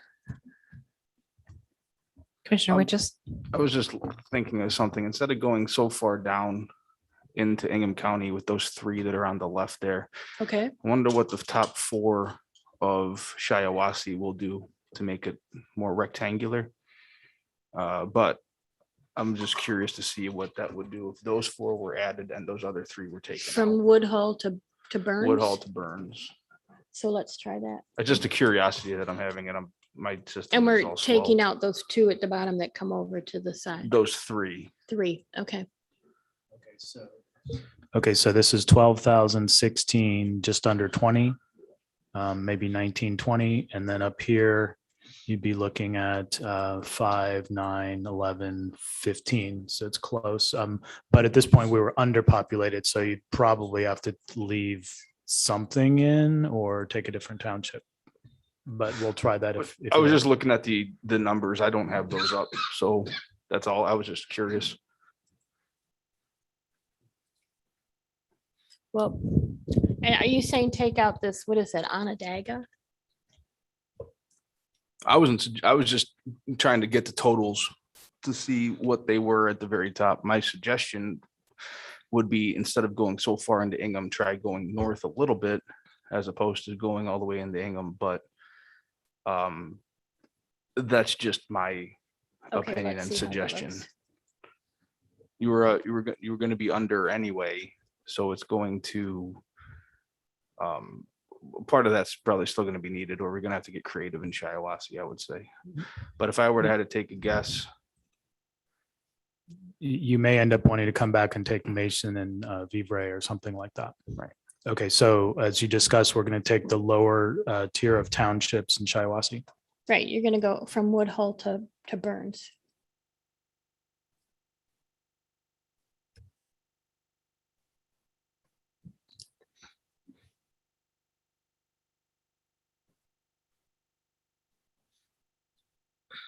Okay, so now you're under about 7,000. If you took these two, that's 11 or 12. So What about Argentine, back up where you were at? Yep. So the next, okay, so this is part of Genesee. Argentine's about the right population. Okay, take that.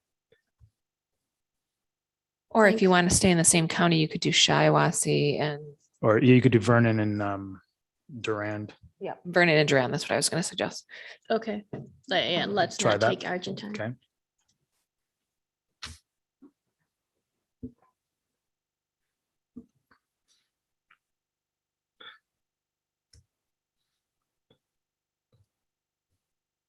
That should be right on. All right, I think, unless I'm missing something, I think that completes the region we were trying to finish this morning. I'd have to look. But I think that's all of it. Would you like me to run sorry. Go ahead. You want to run the discontinuities and the, Would that be a good idea since this is sort of the end point of this region? yeah, if you could go ahead and do that. I think at this point, we're going, unless there's an objection, we're going to take a 15-minute recess for everybody to take a break and take care of personal needs. And then we can discuss that when we come back. All right, hearing no objections, we're going to recess. It's 10:45 right now. We will come back at 11 o'clock. Thank you very much, everyone.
Somebody's got something.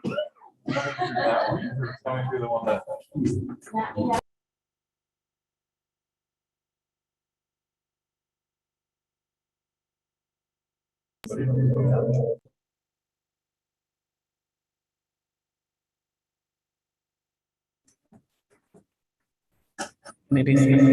Yep. It's here.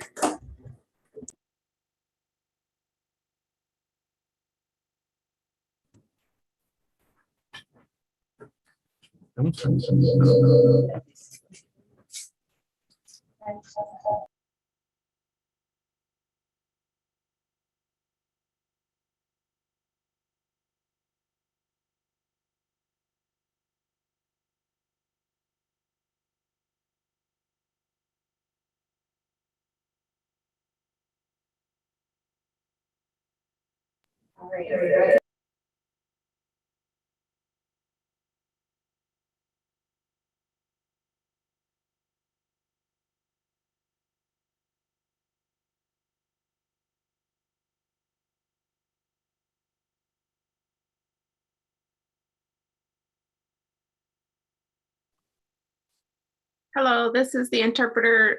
Vice Chair Zatella, if you're speaking, we can't hear you at all.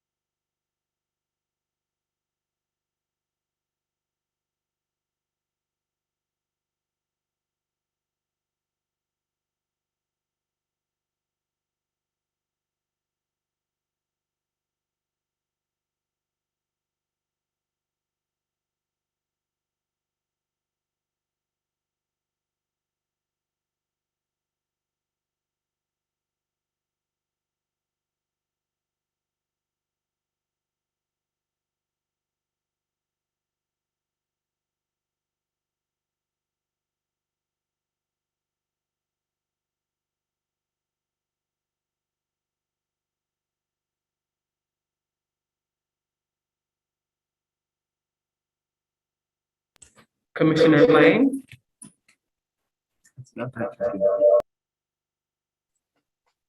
I'm sorry, I can't hear anything. I'm here if that's what you're asking.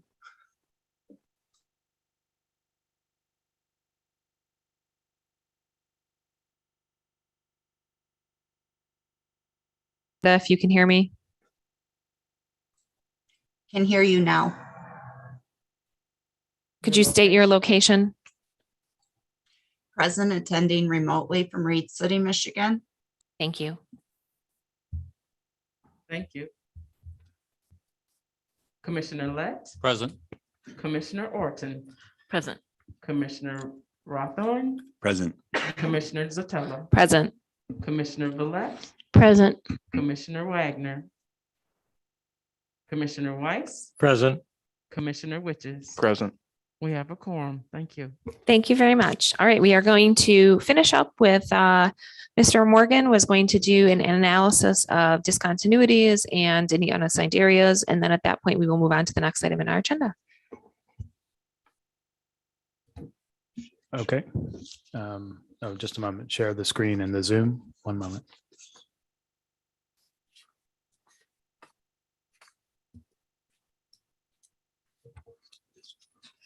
Okay. So just using the checking for errors specifically for the discontiguity, which is our word of the day, discontiguity. Okay, so it shows no discontiguities. Yay. Yes, Commissioner Clark. Yeah, John, this is Commissioner Clark. Can you take a look at the aggregate plus minus? My assumption, just Sure, glancing at it, is that we're really under. Well, sure, I'll do that. give me a moment to do that. And then the other thing I'd suggest, since I believe you're moving on to another region. Okay, so if you like, I can show you the population of those counties. So you have an idea of about how much population you're dealing with in that area, if you like. Okay. Sorry, so Well- for the over under, I believe what I can do is I can grab this and bring it into an Excel spreadsheet. And oops, I did the copy instead of the paste. And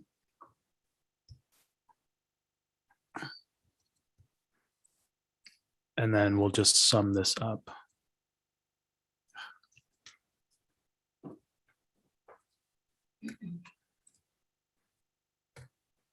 Whoops, that's not what I was expecting. Just a moment.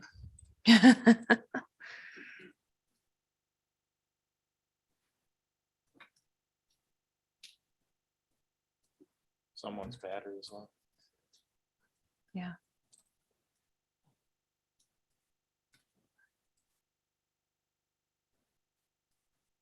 Is that your battery that's low, John, or is that someone else's? Look on the screen.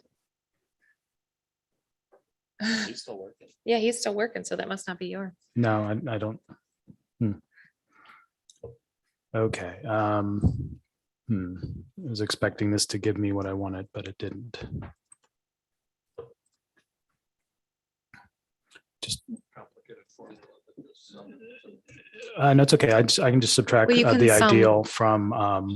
Yeah. Just a second. I got it. Yeah, I was gonna say if you Yeah, there's sum up one that- column and then the other and just Yeah. do a subtraction, it'll give you the same thing. Okay, so That works too. Yep. population wise, yeah. So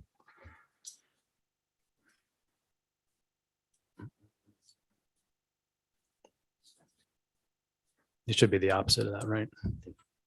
Yeah, so this is under, so equals this minus that.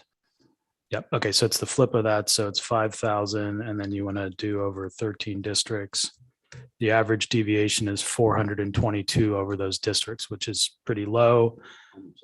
Yeah, so I think you're okay because you're over,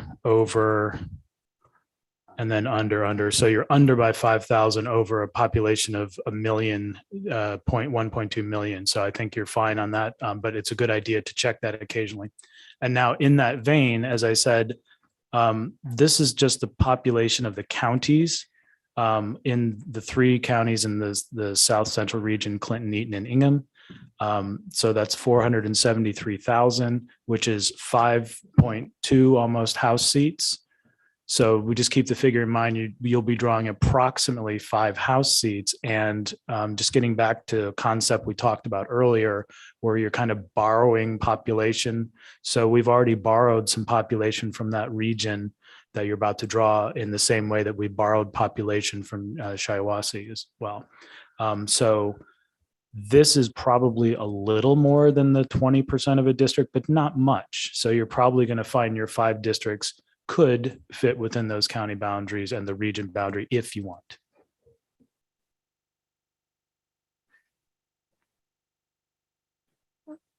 All right. Okay, so at this point, we have completed our draft maps. Again, just clarifying for the record that these are drafts, that they are subject to adjustments for the southeast region that we had designated. We will be moving on in a little bit to the South Central.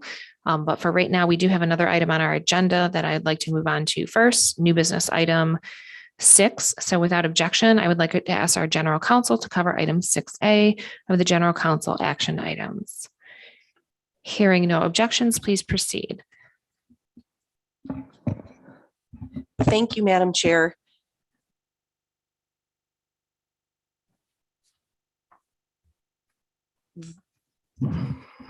The item before the commission for consideration is the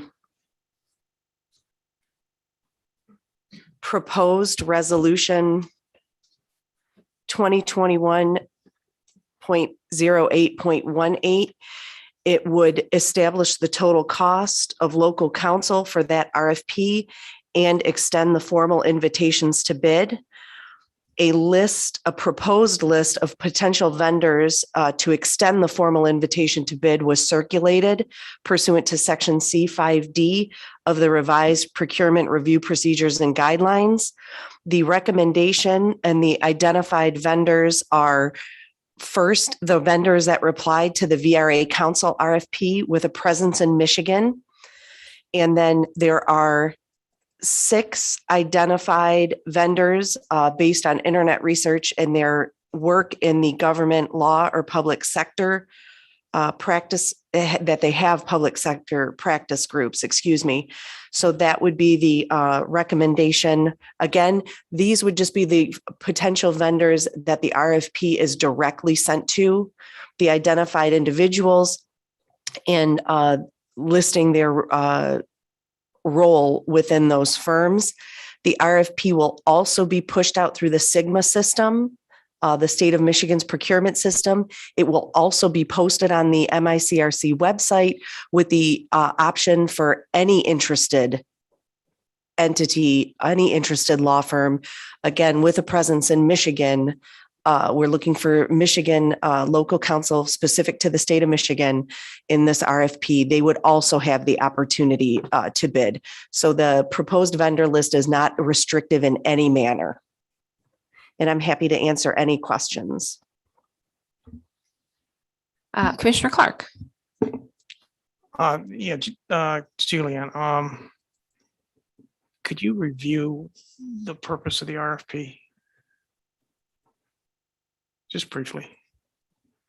General Counsel.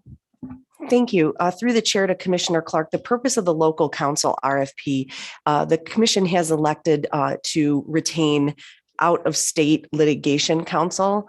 And so the local counsel would serve to fill the commission's needs for in-state legal services specific to Michigan law.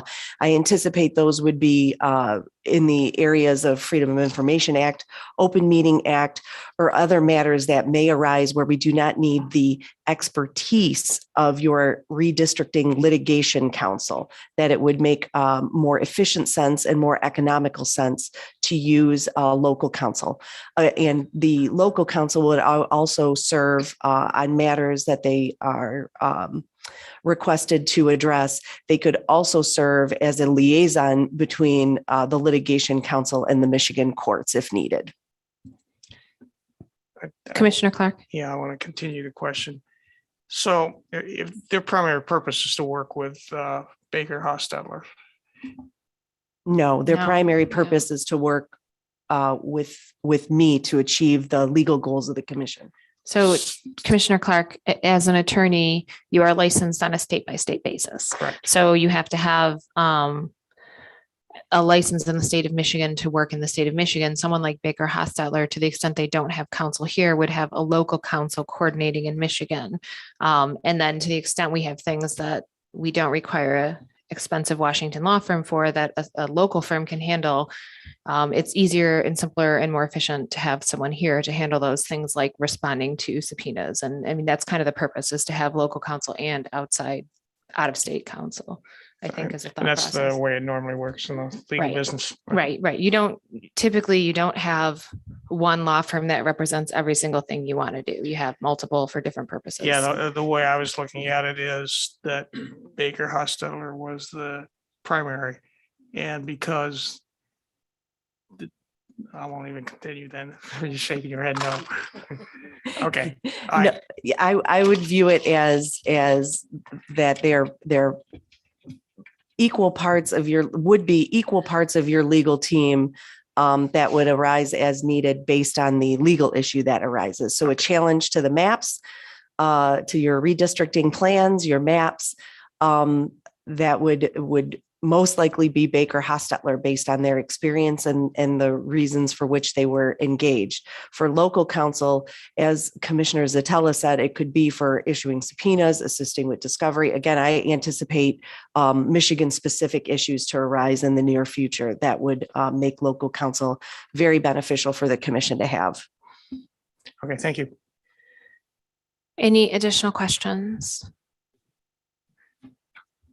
So Juliana, you don't have an action item for us on this, do you? Or there is a resolution? Okay. There, yes, Madam Chair, there is a resolution. So the total cost was not set forth in our initial proposal for the RFP. So that's listed here.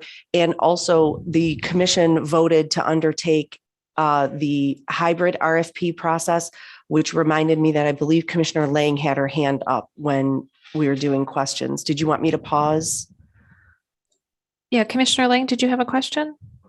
I was just going to ask about the budget. I'm assuming this is for the next fiscal year, the majority of what you have on there. That is correct. So the commission selected the hybrid RFP process. So it is a shortened time frame. So the items that'll be posted for a response only consist of 7 of the 8 items that are normally posted.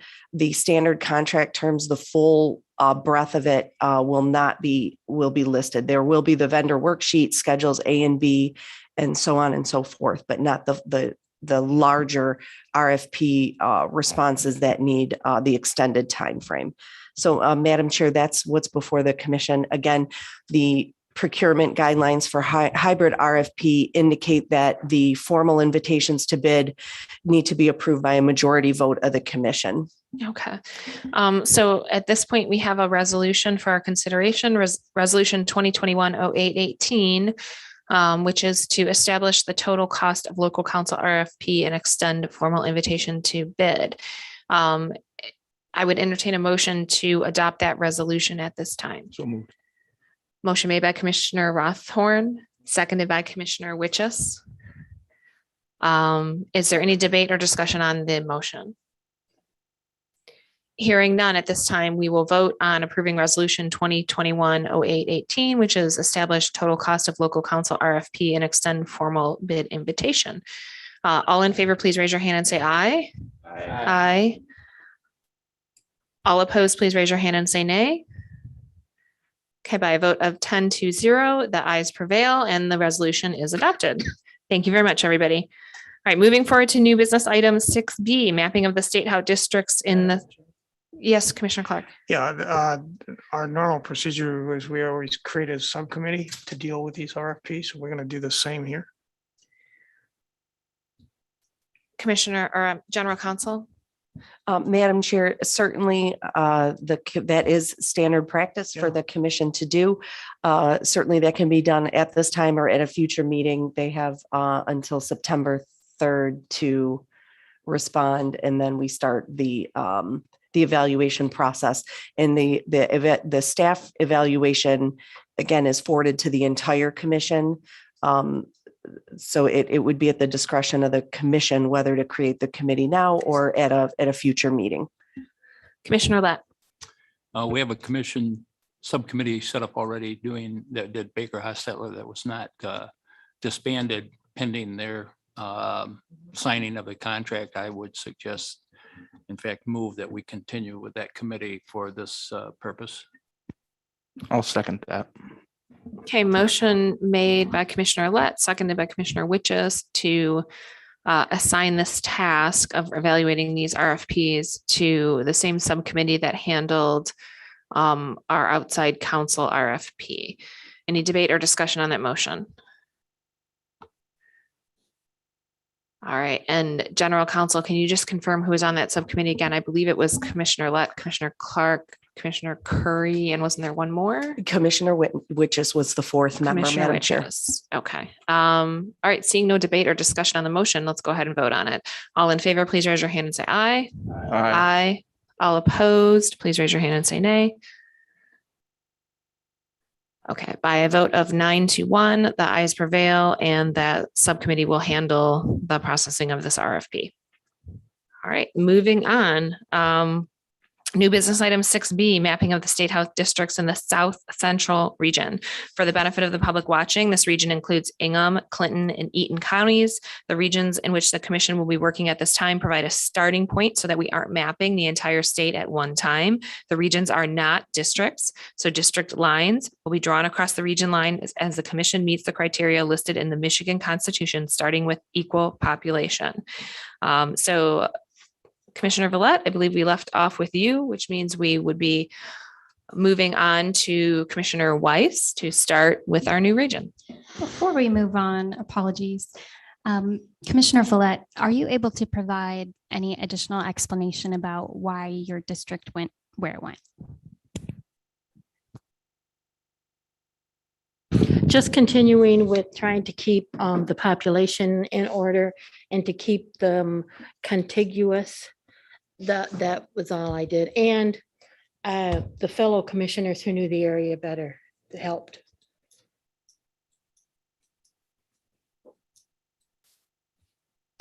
Commissioner Witches, I believe. No, Weiss. No, sorry. Commissioner Witches, I believe you made the recommendation to go to the north instead of the west. Can you provide any explanation for why you proposed that? Sure.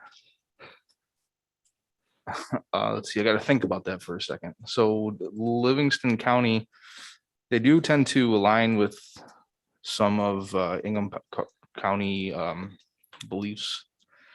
However, that was getting pushed a little too far to the west. As far as population densities go and belief systems, they're going to align with Shiawassee a little bit more than the further aspects of Ingham County to the west. Thank you. Commissioner Weiss. Okay, I believe I'd like you to go up to Clinton County. Okay, and I'm putting the population of the counties on for you. Yes. And take the whole county if you would.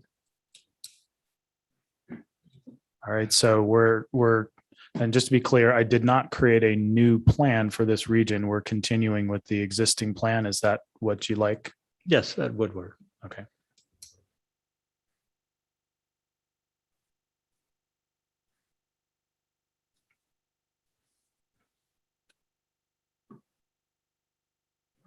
So that's 79,000. And if you would, to the left of Clinton County, the last row, drop straight down and take in Grand Ledge.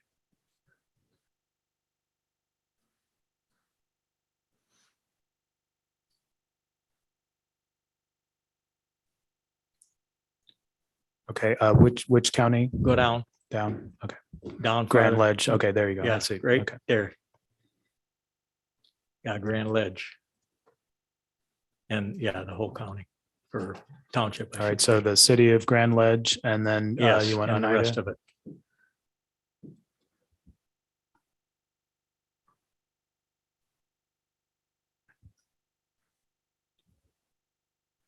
Okay. So that's a population of 90,898. I think we're done. And Mr. MC.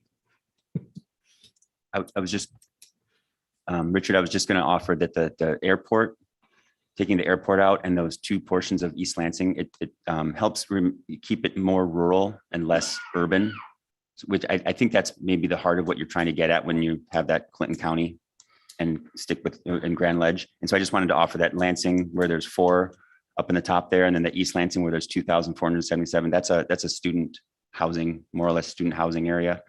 It's very much associated with the city of East Lansing. So I was just going to suggest that you deselect those and undersign those. All right, I guess I can understand it, but then where do you want to go to pick up what I'm losing? I'd like to keep it. It's kind of a nice number, 91,597. I'm only minus 15. It is. Feel free to keep it the way you want it to. Like yeah, but I understand. I'd like to keep it, I think, and we'll see where we go from there. Let's see what happens. Commissioner Weiss, can you provide explanation of why your district is shaped and where you went? Well, I thought it worked out. The population is good. It's nice and square, which is what we keep hearing. They want square stuff, so it looks pretty square except for my little bump out at the bottom. And the population is very close to what we're supposed to have. Thank you. Commissioner Thank you. Witches. Okay, I'll stay in Eaton County. Oh, did you, wait a minute. That's gonna change things for me. Commissioner Weiss, do you want to take the whole section of Grand Ledge, where Grand Ledge is in, or just the city of Grand Ledge? Well, I wanted to keep it. Oh, never mind, closest to population as possible. Yes, Okay. but I'm open to suggestions. Do you want to see what the balance of the county Yeah, population let's is? select, well, yeah, let's select the entire rest of the county. Okay.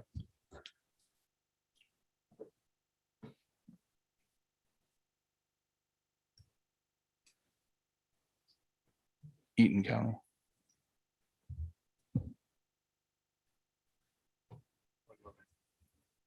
Sorry, one moment. I have to change the district number. Yeah.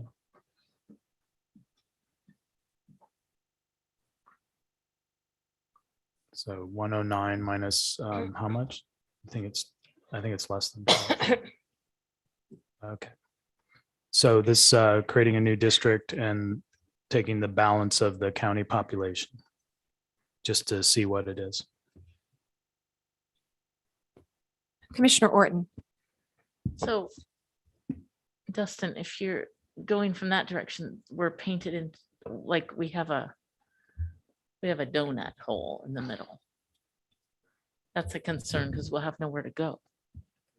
But there's approximately the right amount of population, but you'll see how it resolves, I think. But you're right, it potentially would create a donut hole, but it may resolve, like there may be the right number in there or close to it.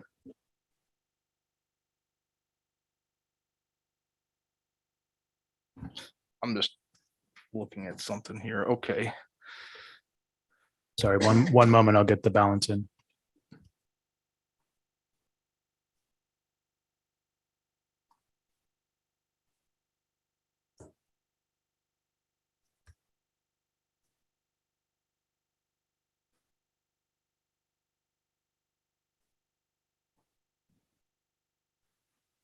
Okay, so that's 97,000. Could you take out the bottom left two townships?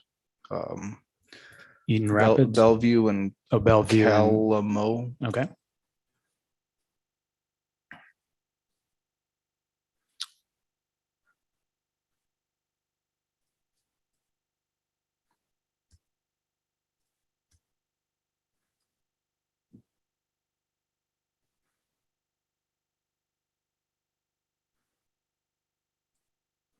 Okay, that's 92,440. Oh, can you scroll back into the populations for the townships? Sure. All right. This might add to the donut hole issue because they're not being put into the interior. Right. Commissioner Eid. So I think it's important for this area of Lansing that we're purposeful in why we're assigning these districts in the manner that we are. It presents a unique challenge because the city itself is in 3 counties. And that means that going by county lines, like how we have done for a lot of these areas so far, might not be the best way to go for this city. Because as it looks right now, I mean, we have enough people in Lansing for 2 or 3 seats, but we have on this District 15 that's on displayed right now in purple, we have the west side of what would be considered central Lansing, where all the government stuff are, along with, the rest of that county, which definitely is not what we heard in the public comment. And I think Commissioner Rothorn made a great point earlier as it regards to the township of East Lansing, especially in regards to student housing, because that 2,400 or so people, even though they're across the county boundary, they would associate themselves much more with the rest of the township of East Lansing than with the county of Clinton.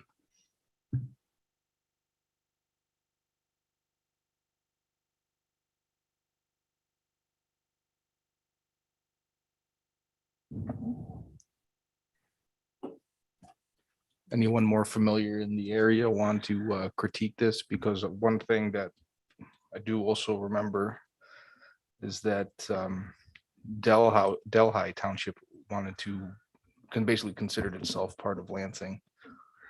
And that's a pretty large township. I personally, if this were me, I would be starting with, I feel like you're boxing yourself in significantly. So to me, I would start with Lansing and East Lansing and is it Meriden?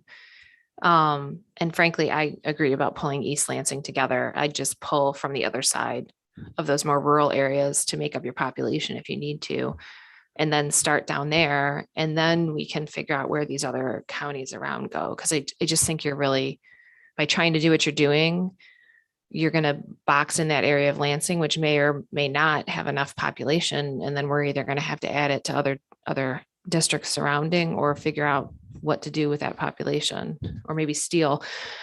Mr. Morgan. Yeah, I was just going to point out that we know going into this, we have approximately 5 seats. So that donut hole, if you have it consolidated, it should be about 4 seats. And, again, you can adjust it, but that's about the right amount. But sorry, and Commissioner Witches, by taking the 2 townships on the west of Eaton County out, then that takes away from that ideal 4 seat. But again, as you will. So I guess if you took a township in here and then put these in 15, then you'd consolidate all the remaining population in the donut hole to consider, which would be approximately 4 seats. And then to Commissioner Ead's point and Commissioner Zatella's point, you could adjust the boundaries to accommodate the Lansing metro area in a different way, as you suggest. Commissioner Lett. Dustin, you'd be much better off starting in Lansing and working your way out. While Lansing on the west side is Waverly, which is the line there of the purple, that's Waverly Road. That's Eaton County, and historically, Waverly and the school district have gone west towards Eaton County. The majority of the population is east, Okemos, and Hazlet out that way, East Lansing, and then work your way back. So my suggestion would be to make 15, get rid of 15 and start over with Lansing.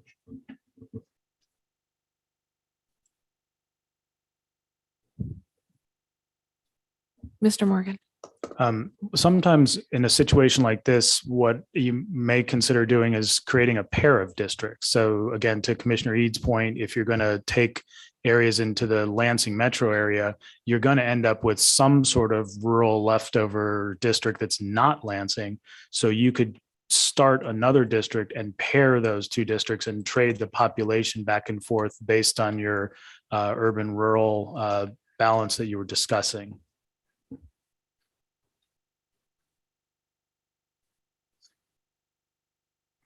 Commissioner Lett. The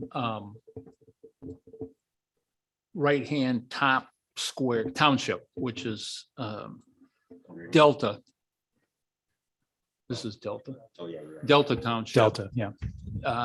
Is mostly suburban, urban, because it goes to Grand Ledge. So all of that is filling in with Yes. urban. So that's what I was saying is if you were to create sort of the next district almost simultaneously with this district, you could trade them in such a way that you get to the place you're describing.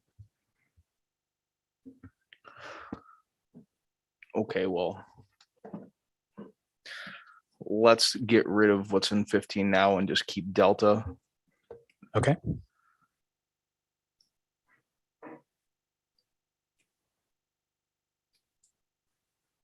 And we'll go east into Lansing.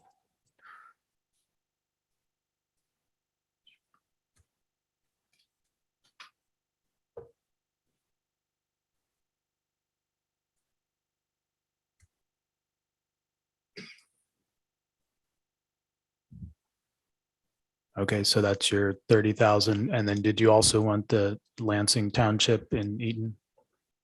Why not? Okay. So that's 38,000 for those two areas. So now in Ingham County, we'll take the top part of Lansing there to 8,143.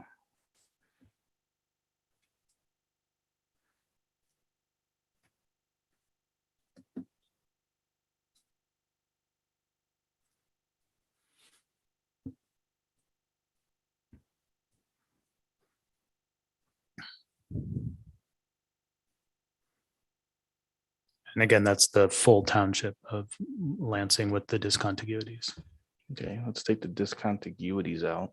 Okay, one moment.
Sorry, if this were a radio station, they would have gone to commercial with all the silence. Sorry. So yeah, I'm taking those out by the block assignment level. Yeah, it didn't process it. Just give it a moment.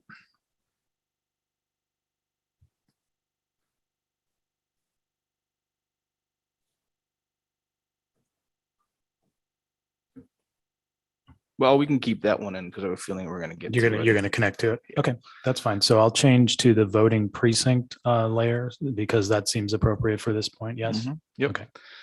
Let's just connect the top. I don't know. 2148, which is directly north of the left pieces.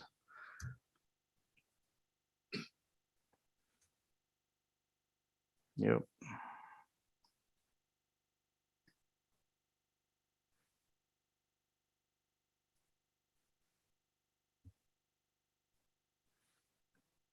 We'll take that one too. We'll just start filling in the Lansing area at this particular point. Okay. I'll zoom in a little bit.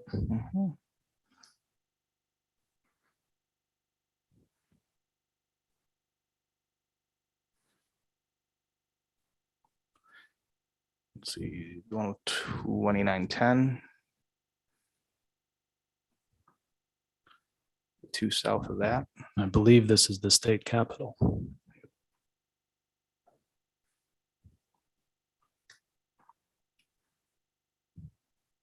And this one down below. Correct. And 2 to the left.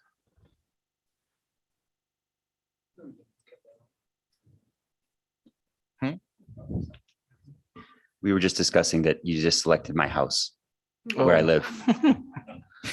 Thank you. And we'll take the NG of Lansing. There you go. Okay, so Yep. And the one above that as well.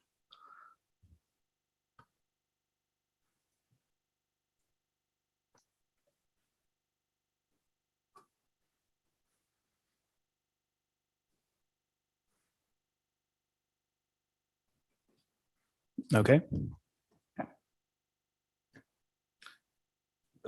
20, yep, the one below it and the one below that as well. 2014 to the right.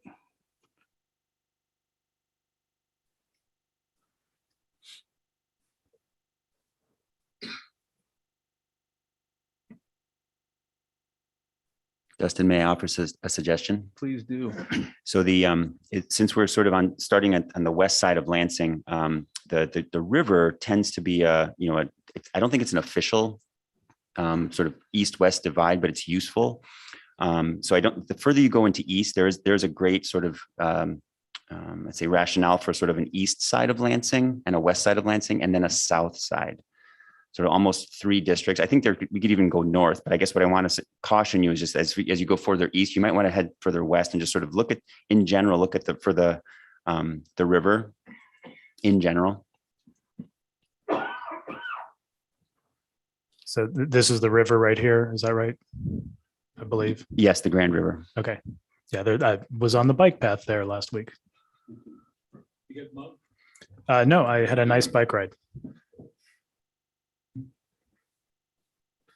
Okay, so then let's take the Commissioner Ede.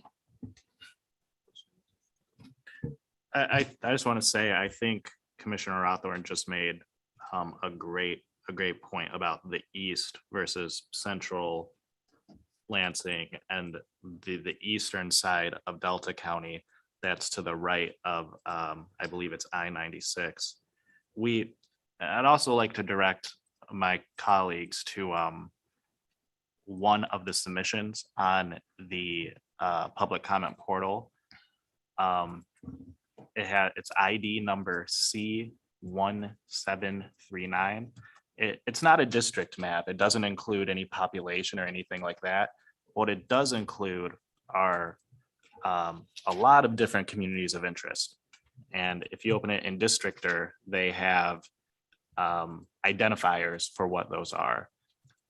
For example, for Southern Lansing, which MC was just talking about, it says, and I'll quote, "Lower income part of town, much more ethnically diverse than many other neighborhoods. Some areas are in decline, but many living here often take pride in themselves and their culture." That's different from the central part of Lansing, which Commissioner Witches is mapping, which Commissioner Witches is mapping now. That includes Lansing as well as the Lansing City Center. What I wanted to ask Commissioner Rothorn was, how do you think that southern part of Lansing, do you think it identifies with the eastern part of Lansing, which is where we are today, where MSU is? Or do you think they see themselves as pretty different?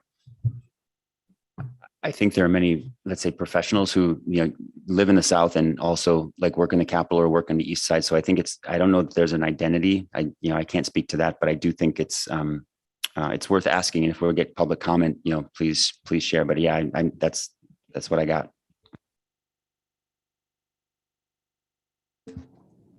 Commissioner Lett has something too. Commissioner Lett. Well, I grew up in Lansing and lived on the south side. South side, I disagree with their comments. There certainly are pockets which you could consider lower income, but for the most part, the south side is middle class, middle income. The east side is primarily, well, not primarily.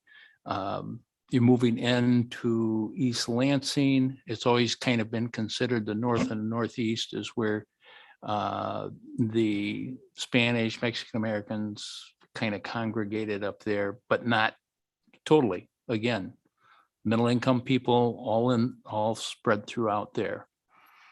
The thing that I would caution when we're doing this one right now is, and if you look at what the current district is, you got Lansing Township, and there's 4 separate parts that are in the city of Lansing, surrounded by the city of Lansing. And you need to be careful not to separate those into 2 districts. And that they go into basically Lansing Township on the west side and Groesbeck on the east side, which is close to East Point and 127.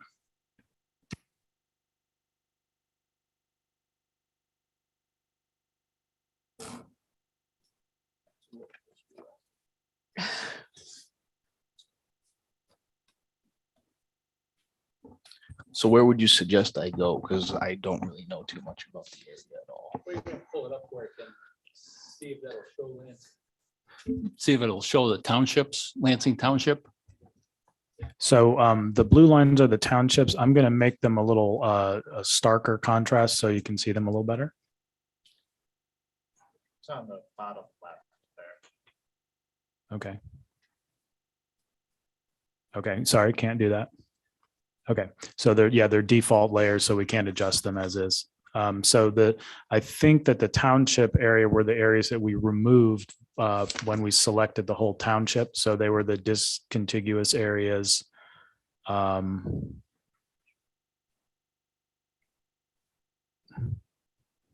one moment. Let's see, so this is.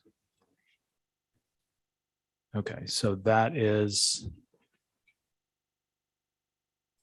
That looked about right. That flash looked about right for Yeah. Lansing Township. Yeah, that's the portion that we took out. So that's the township boundary that flashed there. Okay, so we can add that back in then. It's not 80, yeah, but most of that 8,100 has already been accounted for, I think, on the west side for the area you took near the county border with Eaton. So let's add those back in. Okay, into this district. Mm-hmm. Okay, so again, I think the easy way to do this is I'll reselect the entire township, which will grab those areas. Is that That's fine. agreeable? Okay. Mm-hmm.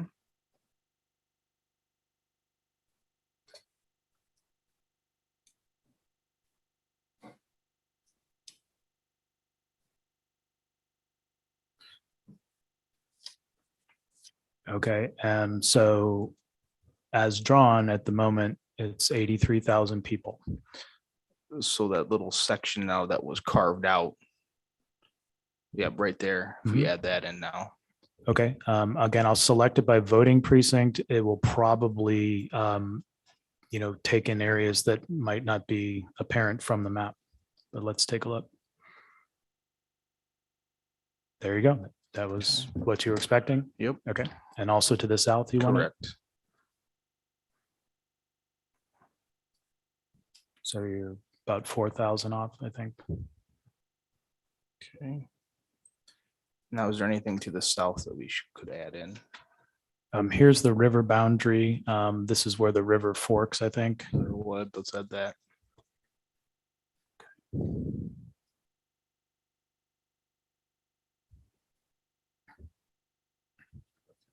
So the voting precinct that we selected does cross the river. So that's how that's defined. And you'll see there's a little portion of the river here. If you intended to use the river boundary, this goes a little over, but the voting district is the first level to consider. This is who? And then what about the? Here's the population. It's 90,000. Yep. So what about the one that's 1,682? Here? Yep. Okay, south of the river? Yep.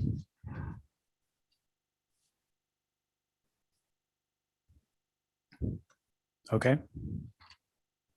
Thoughts? Oh, we did pick up this one down here, which is part of the township. When we selected it, it wasn't visible when we did that. Oh. Did you want to take that out or connect to it? That's part of the township. It's Screwy Township, I tell you.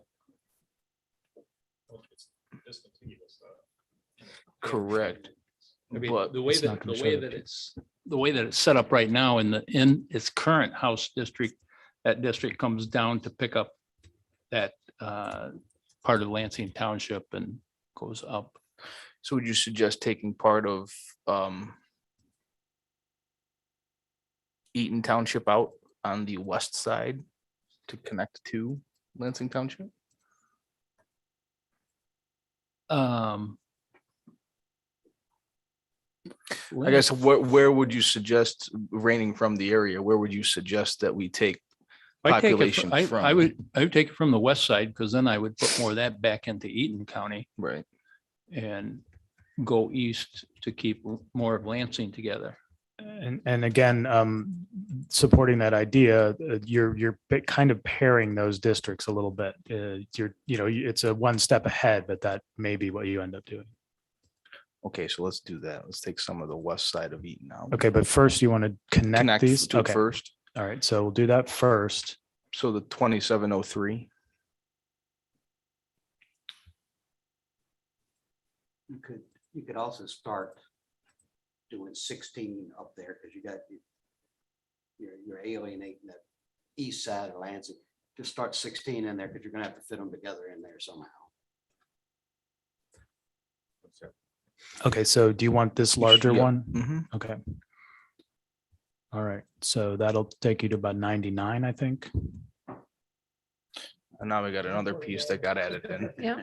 Okay, so now it's 99. So in thinking about what you did, your previous move, you took this one to the south of the river. I don't know if you want to Take it out. We'll take that piece out. Do you want to, or Yep. do you want to? Okay. Commissioner Eid.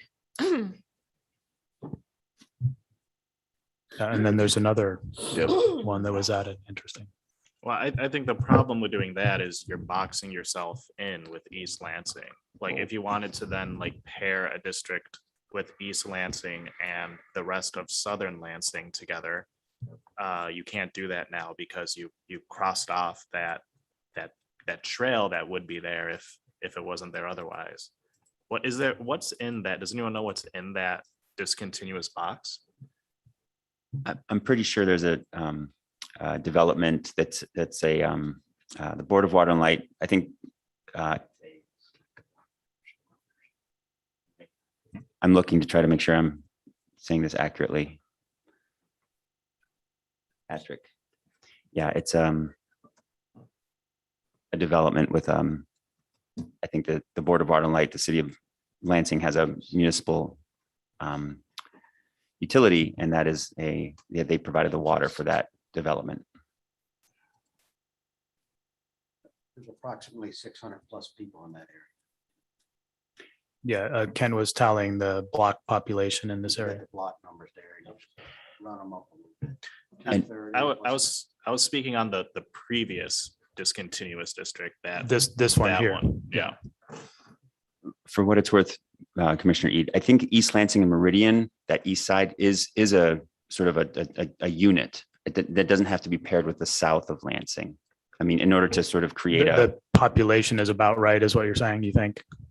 I'm not sure about the population, but I just know that there's let's say an affinity within the East Lansing and Meridian and Hazlet, that area up to Meridian Road. If those two communities together at 45 and 43 are close to a district, if you were looking at that. I can keep going for now. So remember, we talked about this township earlier here, Aleodon. So Aladdin. Yeah. Aladdin, sorry. Yeah, appreciate it. Yeah. All right, guys. I feel like we probably need some time to think about this, and we're scheduled to take lunch right now anyway. So why don't we, hearing no objections, why don't we take our lunch break starting at noon, and we will come back at 1:15. All right, since I am hearing no objections, we will go ahead and take that lunch break. It's 11:58 right now, and we will be back at 1:15. Thank you, everybody.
that doesn't mean that you have to hold on if you're not feeling well. So I can tell from the look on your face that you're not feeling well.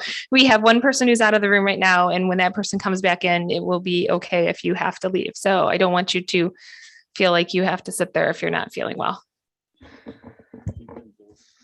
All right, so I call this meeting back to order at 1:25 p.m. meeting of the MICRC. For the purposes of the public watching, I will turn over to the Department of State staff to take the roll. Thank you, Madam Chair. Commissioners, please say present when I call your name. Disclose your physical location unless your absence is due to military duty. I will start with Doug Clark.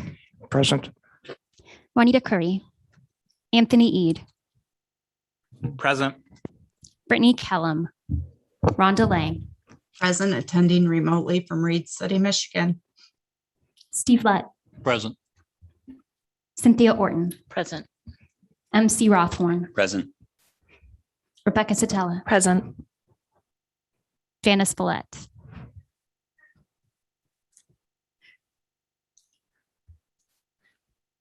Aaron Wagner.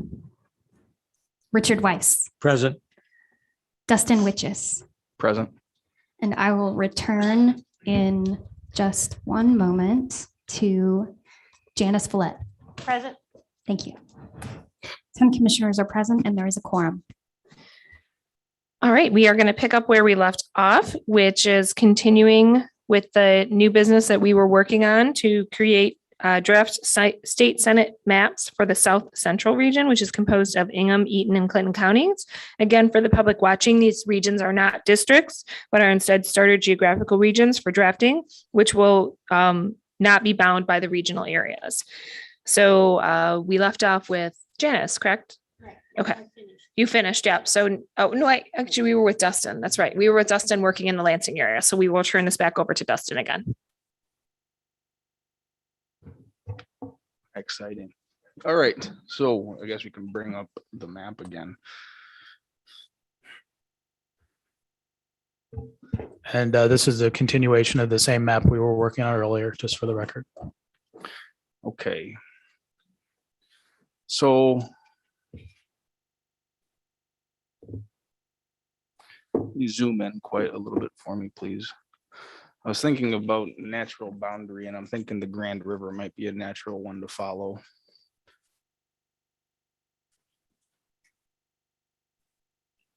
So what's added in the south piece should be removed at this particular point in time. Okay, so this portion here where I'm circling. Correct. Okay.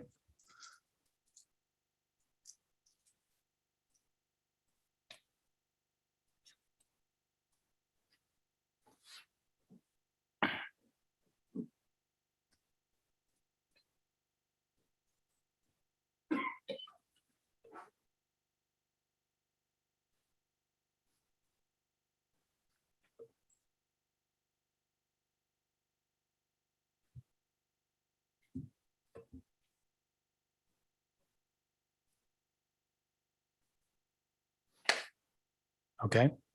And again, this is part of the township. Take this portion out, yeah. Mm-hmm.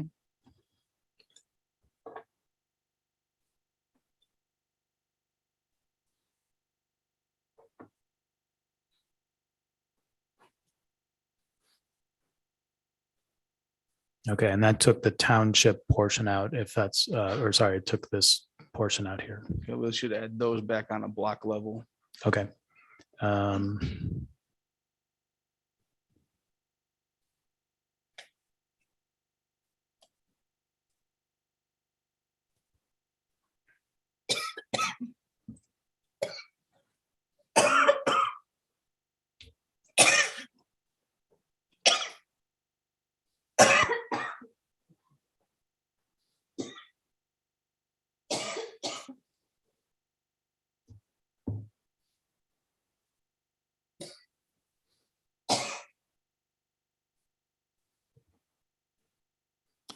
Okay, so most of those are in, and then there's a couple more up here. Mm-hmm. A little sliver.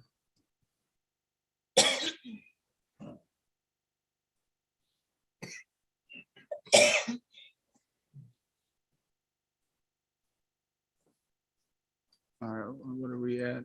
80, 15. Can you go up to the top for a second?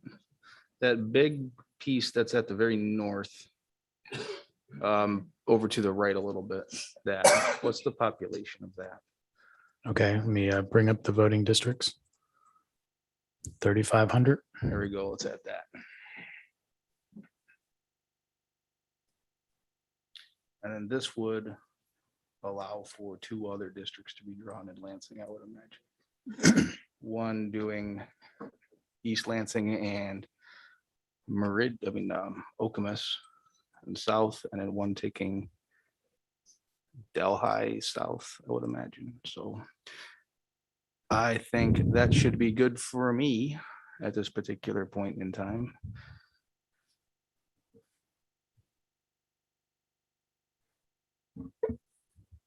Looks good. Okay. All right, you gonna give your rationale for Sarah? Rationale. I was following a natural boundary as best I could, Grand River and Lansing, so that we can have 3 different districts in Ingham County encompassing the greater Lansing area.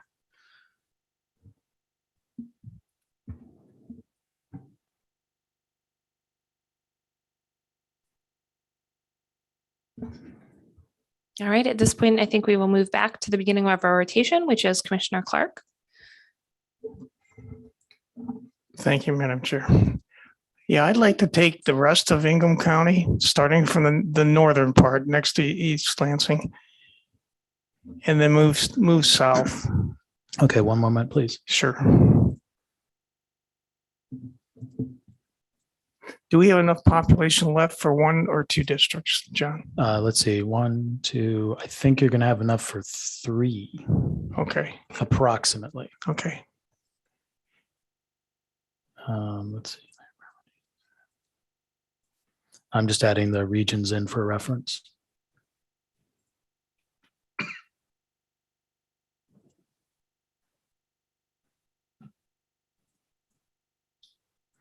Okay, so which part are you saying? Yeah, let's take just to the east of the purple, the East Lansing. Okay, so East Lansing Correct. and Meridian Township, basically. Correct. Yep.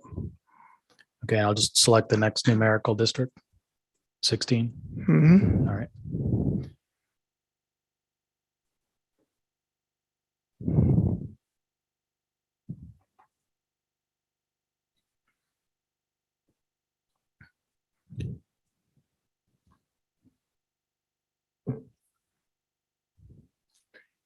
Okay, and then the township just to the left of that. Or the precinct. Yep.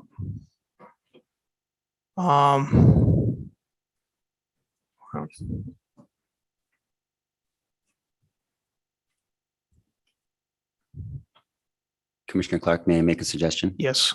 Go ahead. Thank you, Madam Chair. If you head south to Allerton Township, I think you'll, the 3rd district that might comprise Lansing will be Delhi Township and South Lansing. I think that's a nice 3rd district. Okay. So if you, yeah. Yeah, let's try that. Okay, and we'll see if it attaches to this piece or not. I would attach that on to this district. Yeah, that's the Lansing Township piece.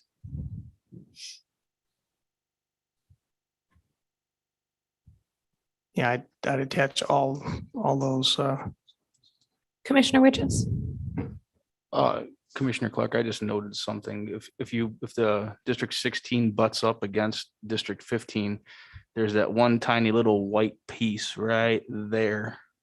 Yes. And I can't tell if that would be better suited in 15 or 16. Just by eyeing it, I would imagine it would be 15. But here's the highway boundary. You can see here if that makes it. So if that we should probably put into 15. Yeah, I believe so too. Yeah, John, could you put that in 15? Sure. And we can always back it out if we need to.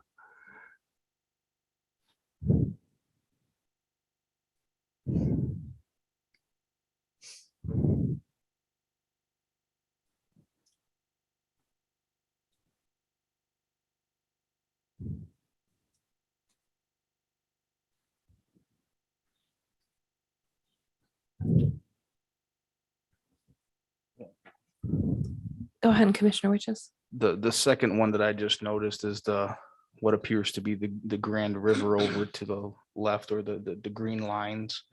That section that butts up to the green lines should probably be included in 15 as well, if I would take a guess.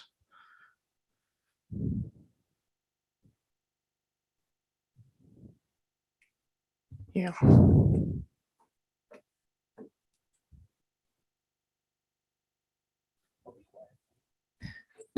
No, your input's well respected.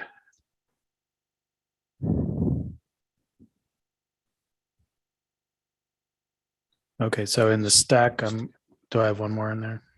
Yep. Is there one more? Thanks, Ken.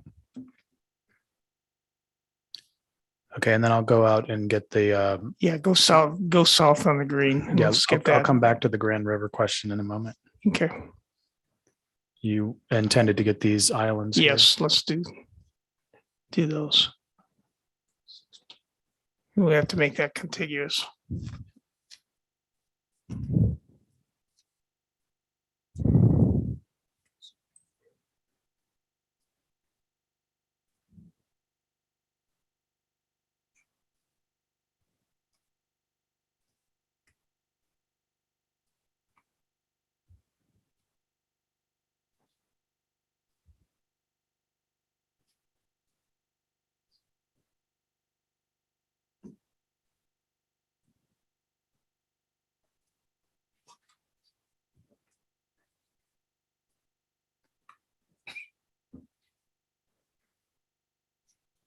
Okay, and then I'll zoom back out and take a look at that Yeah. Grand River piece if you like.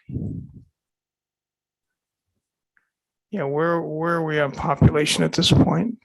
So District 16 is 92 out of 91, and District 15 is slightly underpopulated, 88.5.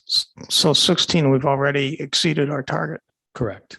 And because we were in the previous this morning in the previous stuff we did, we were short people. Adding people would be a good thing at this point. Generally, that's okay. Although in this case, because as we discussed, we may have painted ourselves into a corner, you might end up revisiting that. Okay. All right. I'd like to leave it like it is. Commissioner Eid. So there's just that one area of East Lansing with the 2,400 or so people that I really think should be with East Lansing. It crosses the county boundary, but it's still part of East Lansing. So is there something we can maybe do with that? Are you talking about going north? Well, can we zoom? This is the East Lansing portion that's in Clinton County here. Yes, and the portion I believe right directly to the left of it, that as well. I'm thinking those might be better suited in 16 than in 14, but I'm not sure what that does to the numbers. 14 will it be 3,100, 3,200 short of it.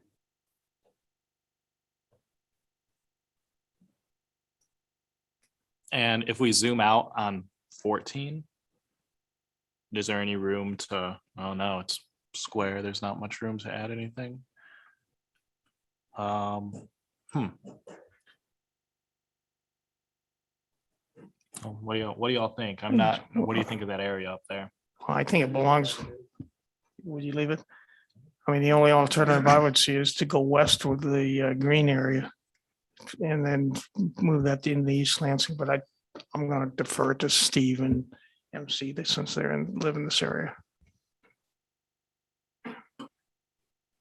So you're saying, Steve, it's best to leave it.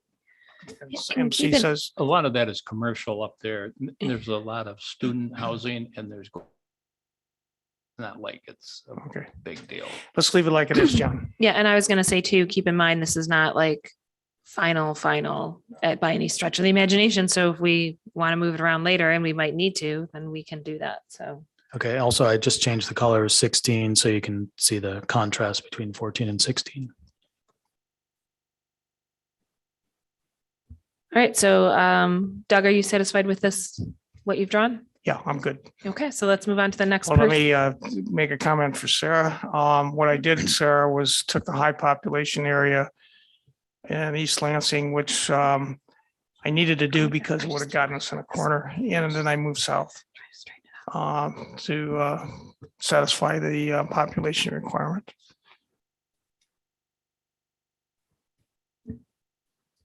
All right, so moving on to Commissioner Eid.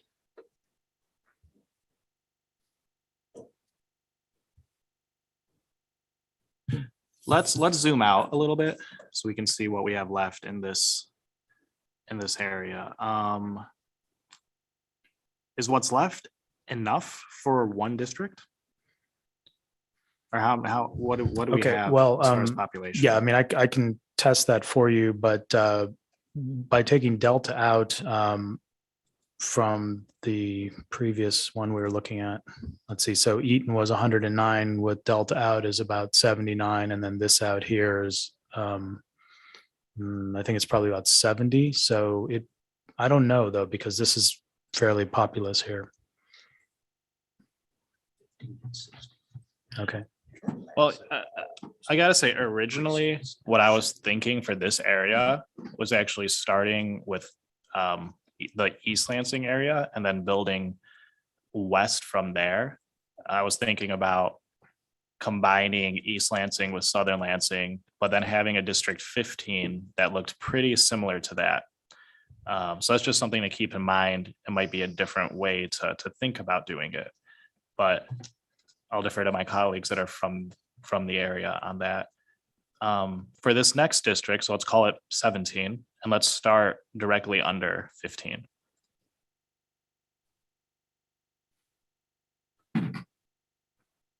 Go ahead, Commissioner Witches.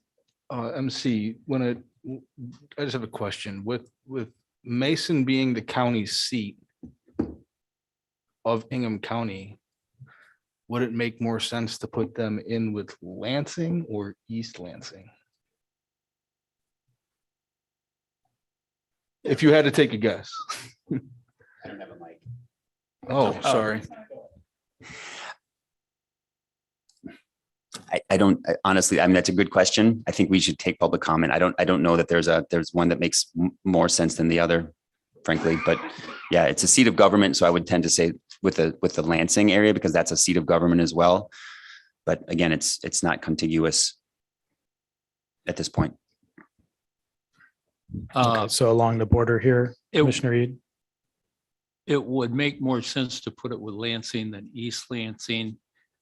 Even though it's the county seat, most of the county offices are really in Lansing and closer in. The natural progression is Lansing, Holt, Mason. Where is that now? Is that currently in 15? It's unassigned. It's unassigned. Mason is just to the south. It is here. So it's available for inclusion in a Lansing seat that you're drawing now. Yeah, I would agree with Commissioner Lett. I don't really think Lansing and East Lansing have a whole lot in common. I mean, they have different populations of people. I think they're different. But would putting it in 17, which is more Southern Lansing, like we heard earlier, what do y'all think about that?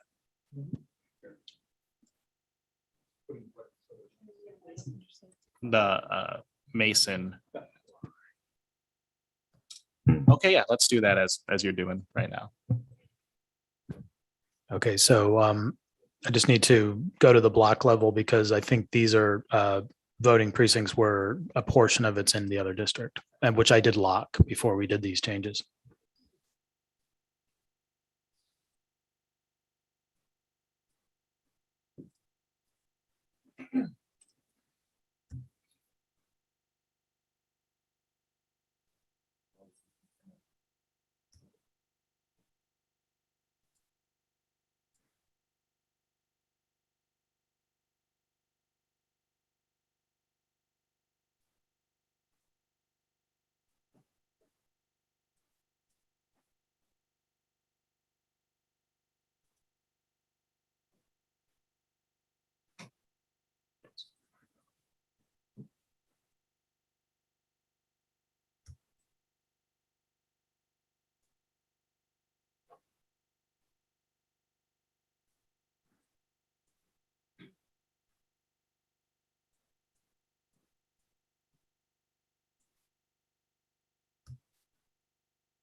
Okay, almost there. And you're 81,000.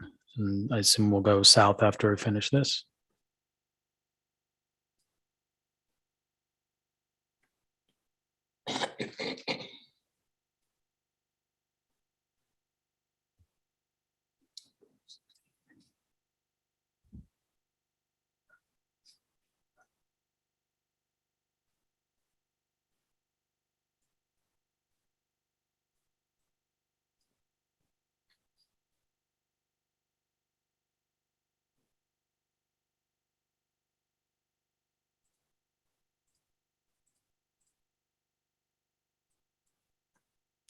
Do you want the balance of Delhi Township? Well, yeah, we still need 8,700 people. Right. And that'll give us another, how many?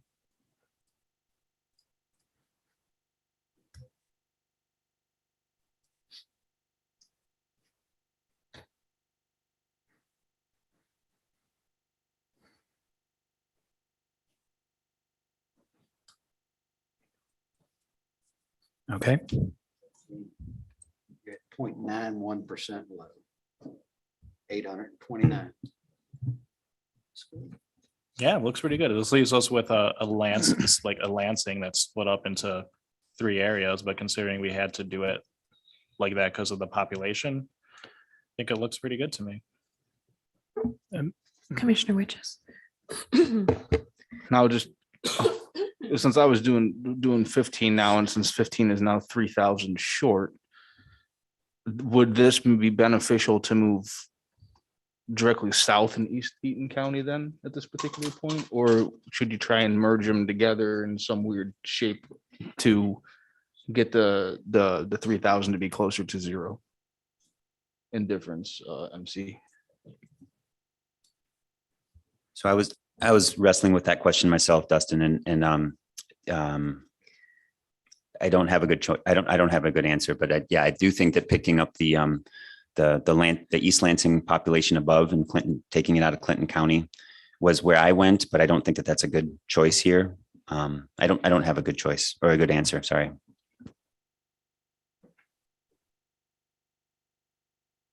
Okay.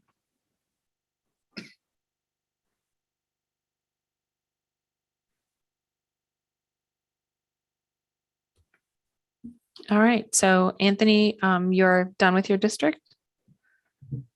I think so. Okay.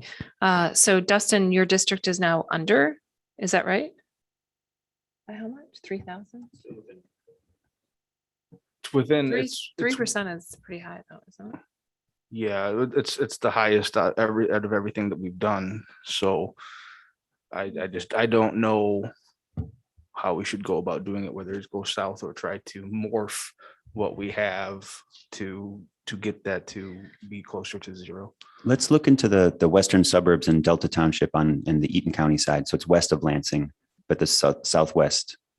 That might be there's some suburban areas there that might fit better. I wouldn't go all the way down south to Diamonddale. I think that's a different region.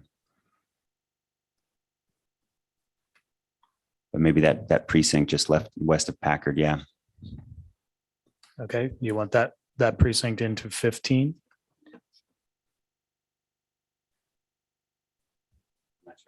I'm not sure who's mapping at this point. I think Commissioner Witches, do you want to adjust your district? Otherwise, Yeah. we're just going to move on. We can try.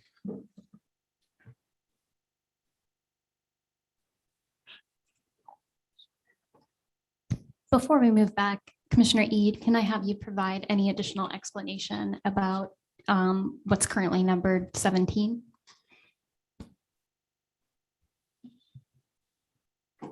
Yes, can we go back to it? Yep. Yeah, just put it in 17. One moment, please.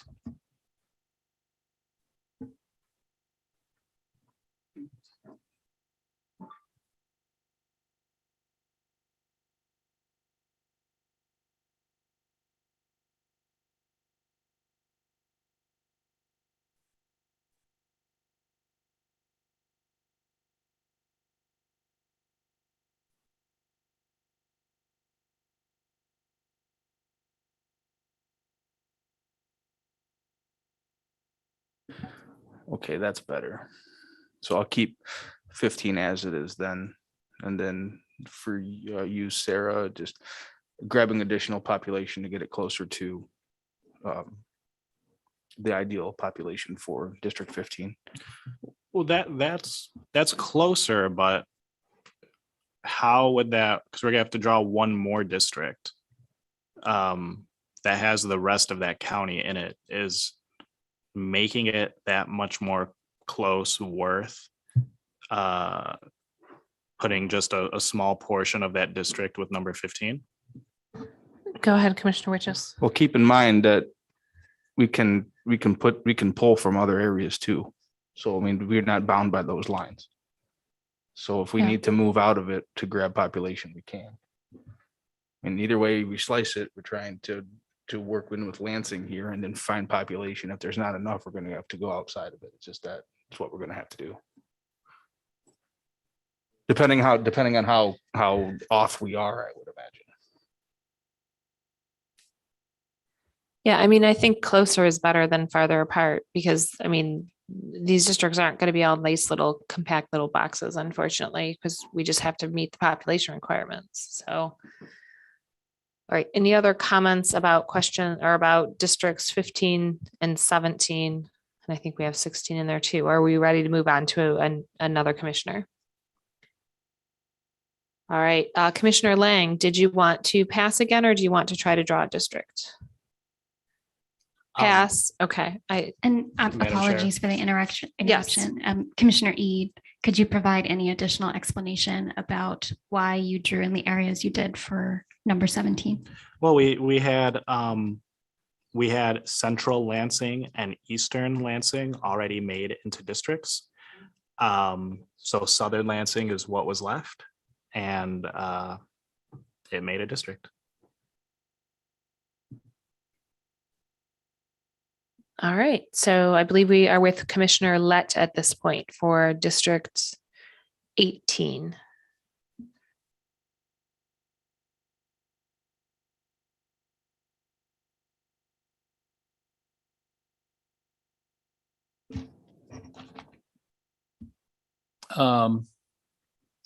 Let's take the rest of Eaton County and see what it looks like. Okay.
Okay, so there's 57,000 there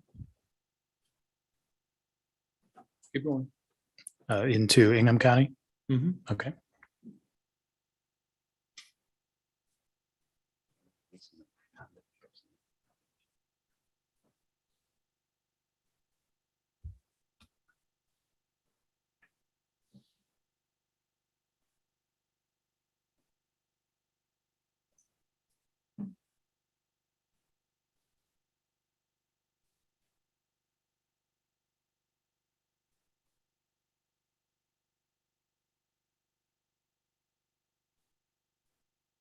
Okay, 76,000.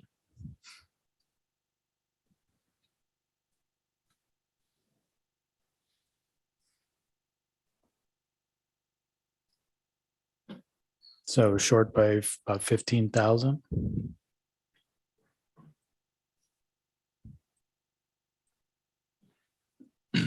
Here's a problem that I'm having with this. We've got Eaton County out on the western side is definitely rural. And Mason while there's rural around it, is between Lansing and Mason is pretty urban and suburban.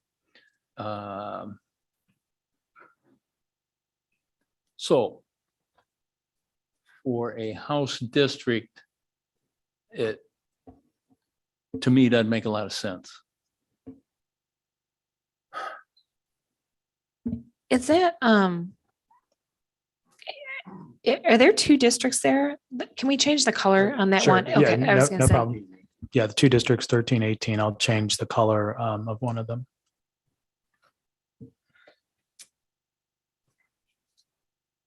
Even my old eyes can tell the difference. That's right.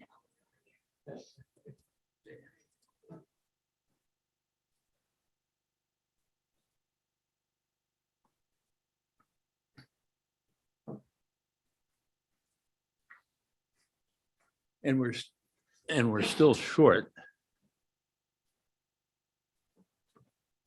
My preference would be we need to adjust something to bring more of Ingham County in from Eaton and then take Eaton out towards the west into Berry, which Berry and Eaton County are connected in some instances. It used to be a joint circuit court district. So they have, and Berry is more rural. Hastings is the biggest town. But that still leaves us a problem with the rest of Ingham County and Mason. We don't have enough. If you're looking at Ingham, I don't know what the townships are, but if you come straight down from 15.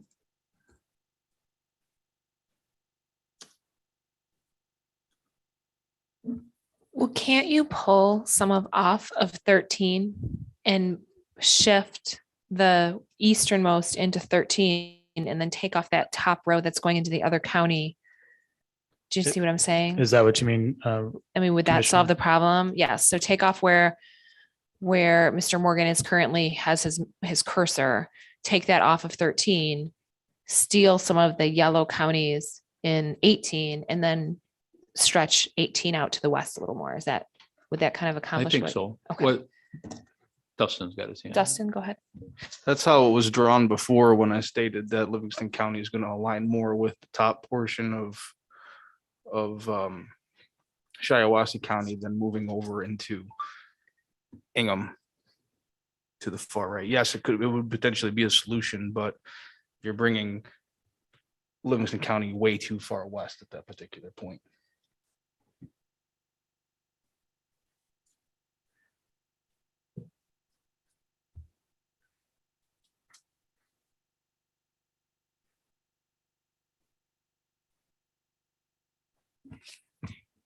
We are under in each of the Lansing districts. And so adding Mason to one of those might be where we want to go, but I know that's going to be a lot of reworking, but it's just a thought.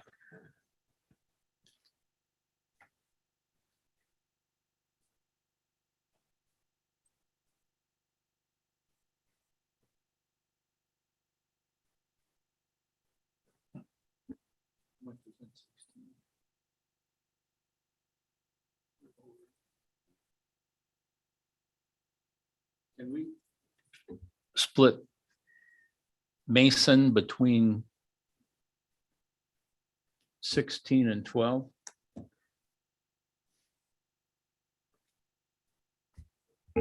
That'll throw both of them over a little bit. That's 11,000 people, 8,000, and yeah, it's closer to 12,000.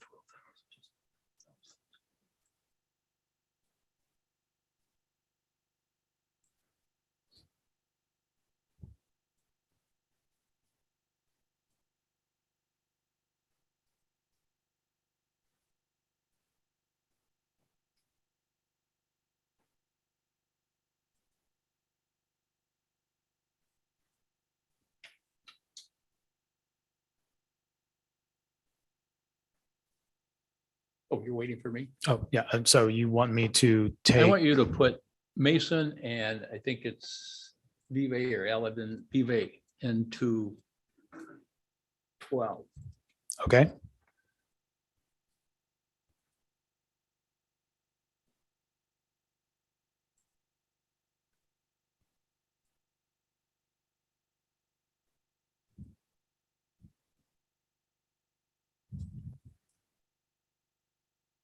Now 12 is over by about 10,000.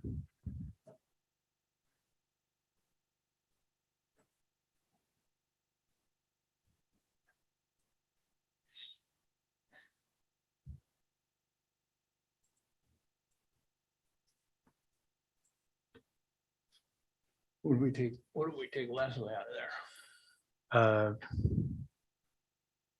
Then you wouldn't be connected here. Well, you might through a little gap here.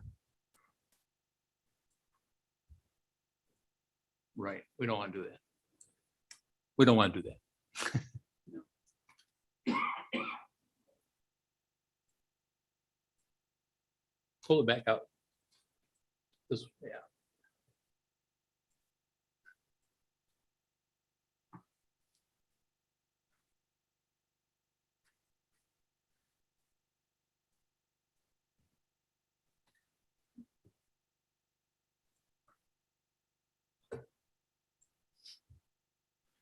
I'm open for suggestions, but I mean, the problem is that Mason,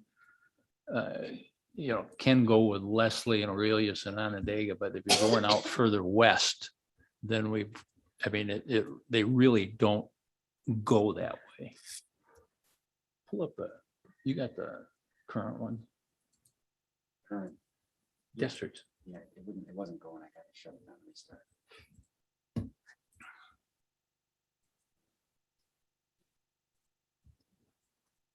So it sounds like you're contemplating adding population on the west to District 18. So at this point, you have District 12 is overpopulated. Right.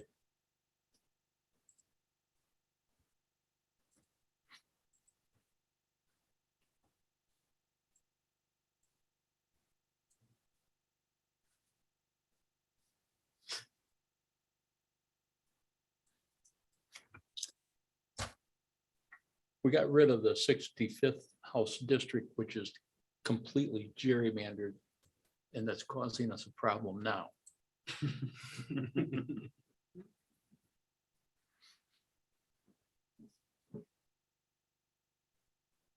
If I stall long enough, it'll be 3 o'clock and we'll quit.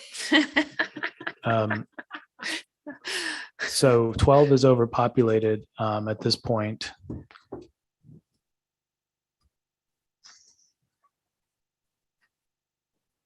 Pull it back out so I can Okay. see it.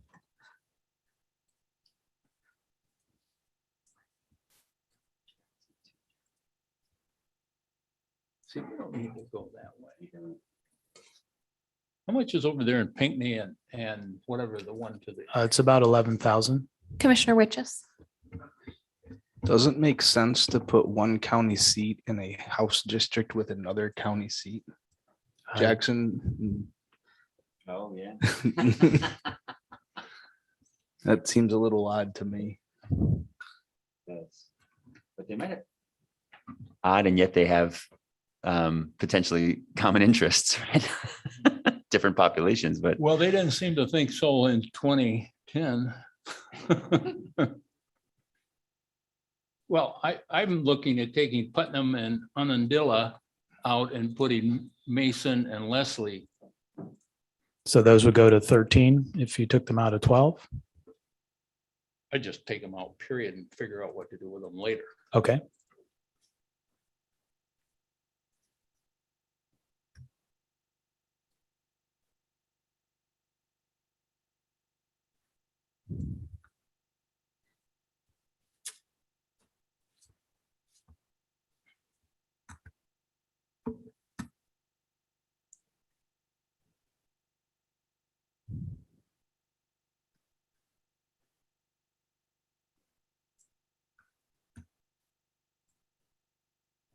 What'd that do for 12? Yeah, 12 is going to be on the money on population. Just slightly under. 1.3%.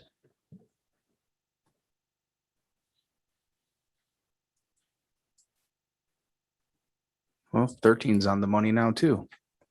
Yes, if you put those into 13 or another place, you'd have to make an adjustment somewhere else.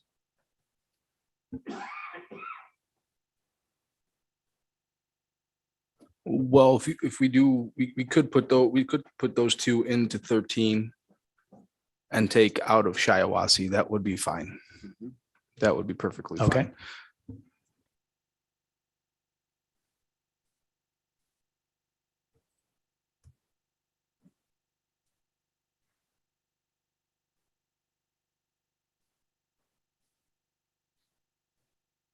So now 13 will be over by roughly the same 11,000. And you said remove from Shiawassee? Yeah, let's start with Vernon and Durand. Okay.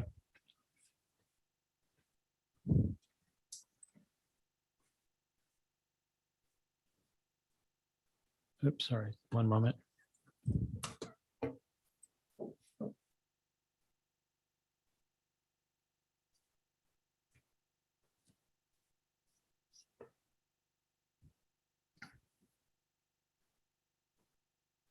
Okay, so 13 is over by about 3,400. Burns. And now it's not over by 3,400. That should be good.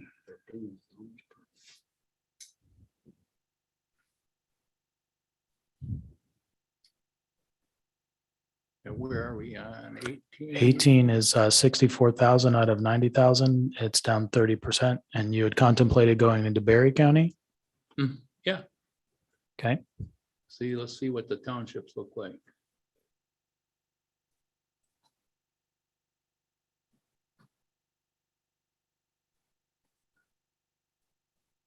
We need 26,000.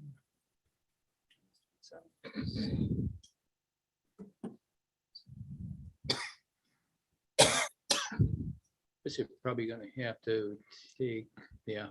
Yeah, it'd probably go almost probably up have to take those Hastings. 8 townships directly west of the county line.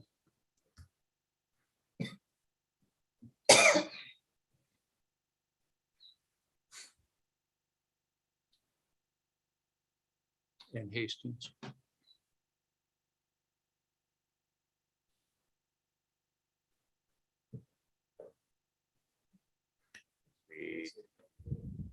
Okay. Unless somebody has some great objection, I'm done. And if they do, then they can do it. And Commissioner, for my explanation, number one, we're trying to get the population within the limits for house districts. We made adjustments on the east side so that we could bring in what I considered at least to be a more logical arrangement, the configuration with Mason and Ingham County, and then took the west side of Ingham County, Eaton County, and into Berry County, which historically have been more logically put together. Commissioner Eid.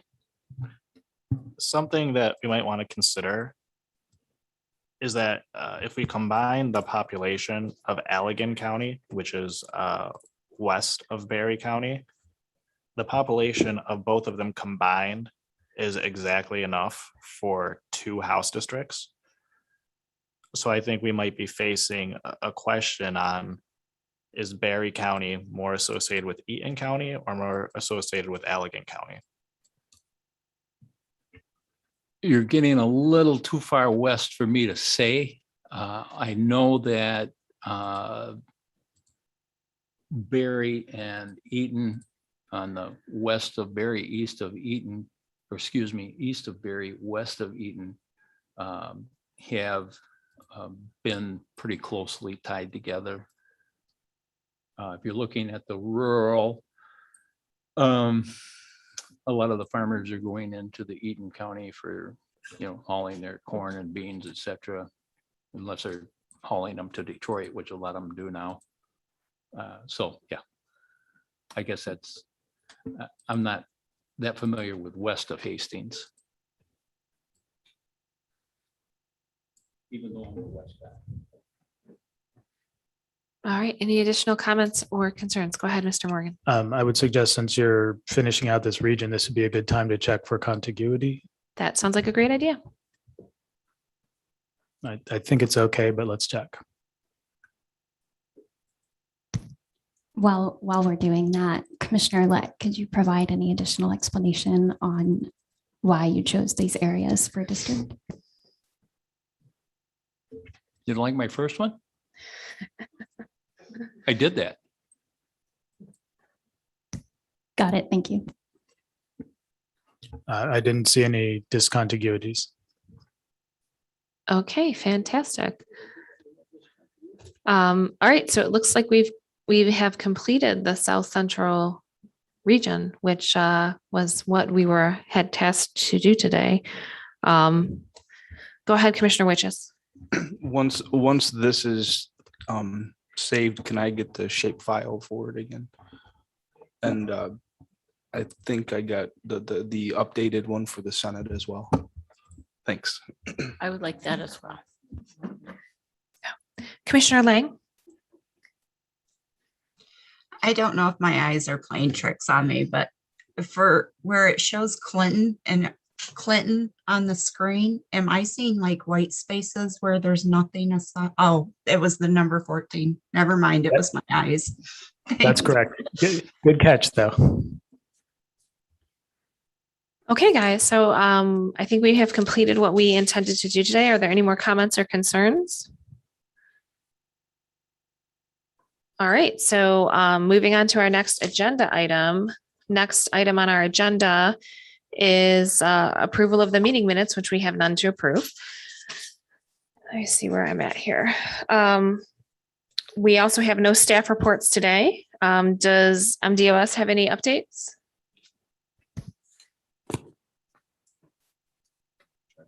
No updates. Okay, so we have no updates. Moving on to correspondence. Correspondence received in advance of today's meeting was provided along with written public comments to the commissioners in our meeting materials. Without objections, I will move on to the further agenda items, and I will ask our Executive Director Hammersmith to share about future agenda items, including homework for the commissioners. Hearing no objection, please proceed, Director Hammersmith. Thank you, Chair Zatella. Well, we're moving into a new area on Thursday. So the assignment for the commissioners will be to review the public comment for the Upper Peninsula, for the Northwest and the Northeast regions of the state. So an expansive geographical area for sure. There's lots of public comment. I sent you a spreadsheet this morning of the public comments that have been provided in meetings, including the first round of public hearings that have anything to do with geography. So you have those comments. It is in Excel, so you can sort it or find things in there. I also forwarded Mr. Brace's spreadsheet that was updated overnight. So that also has the MGGG shape files that were provided.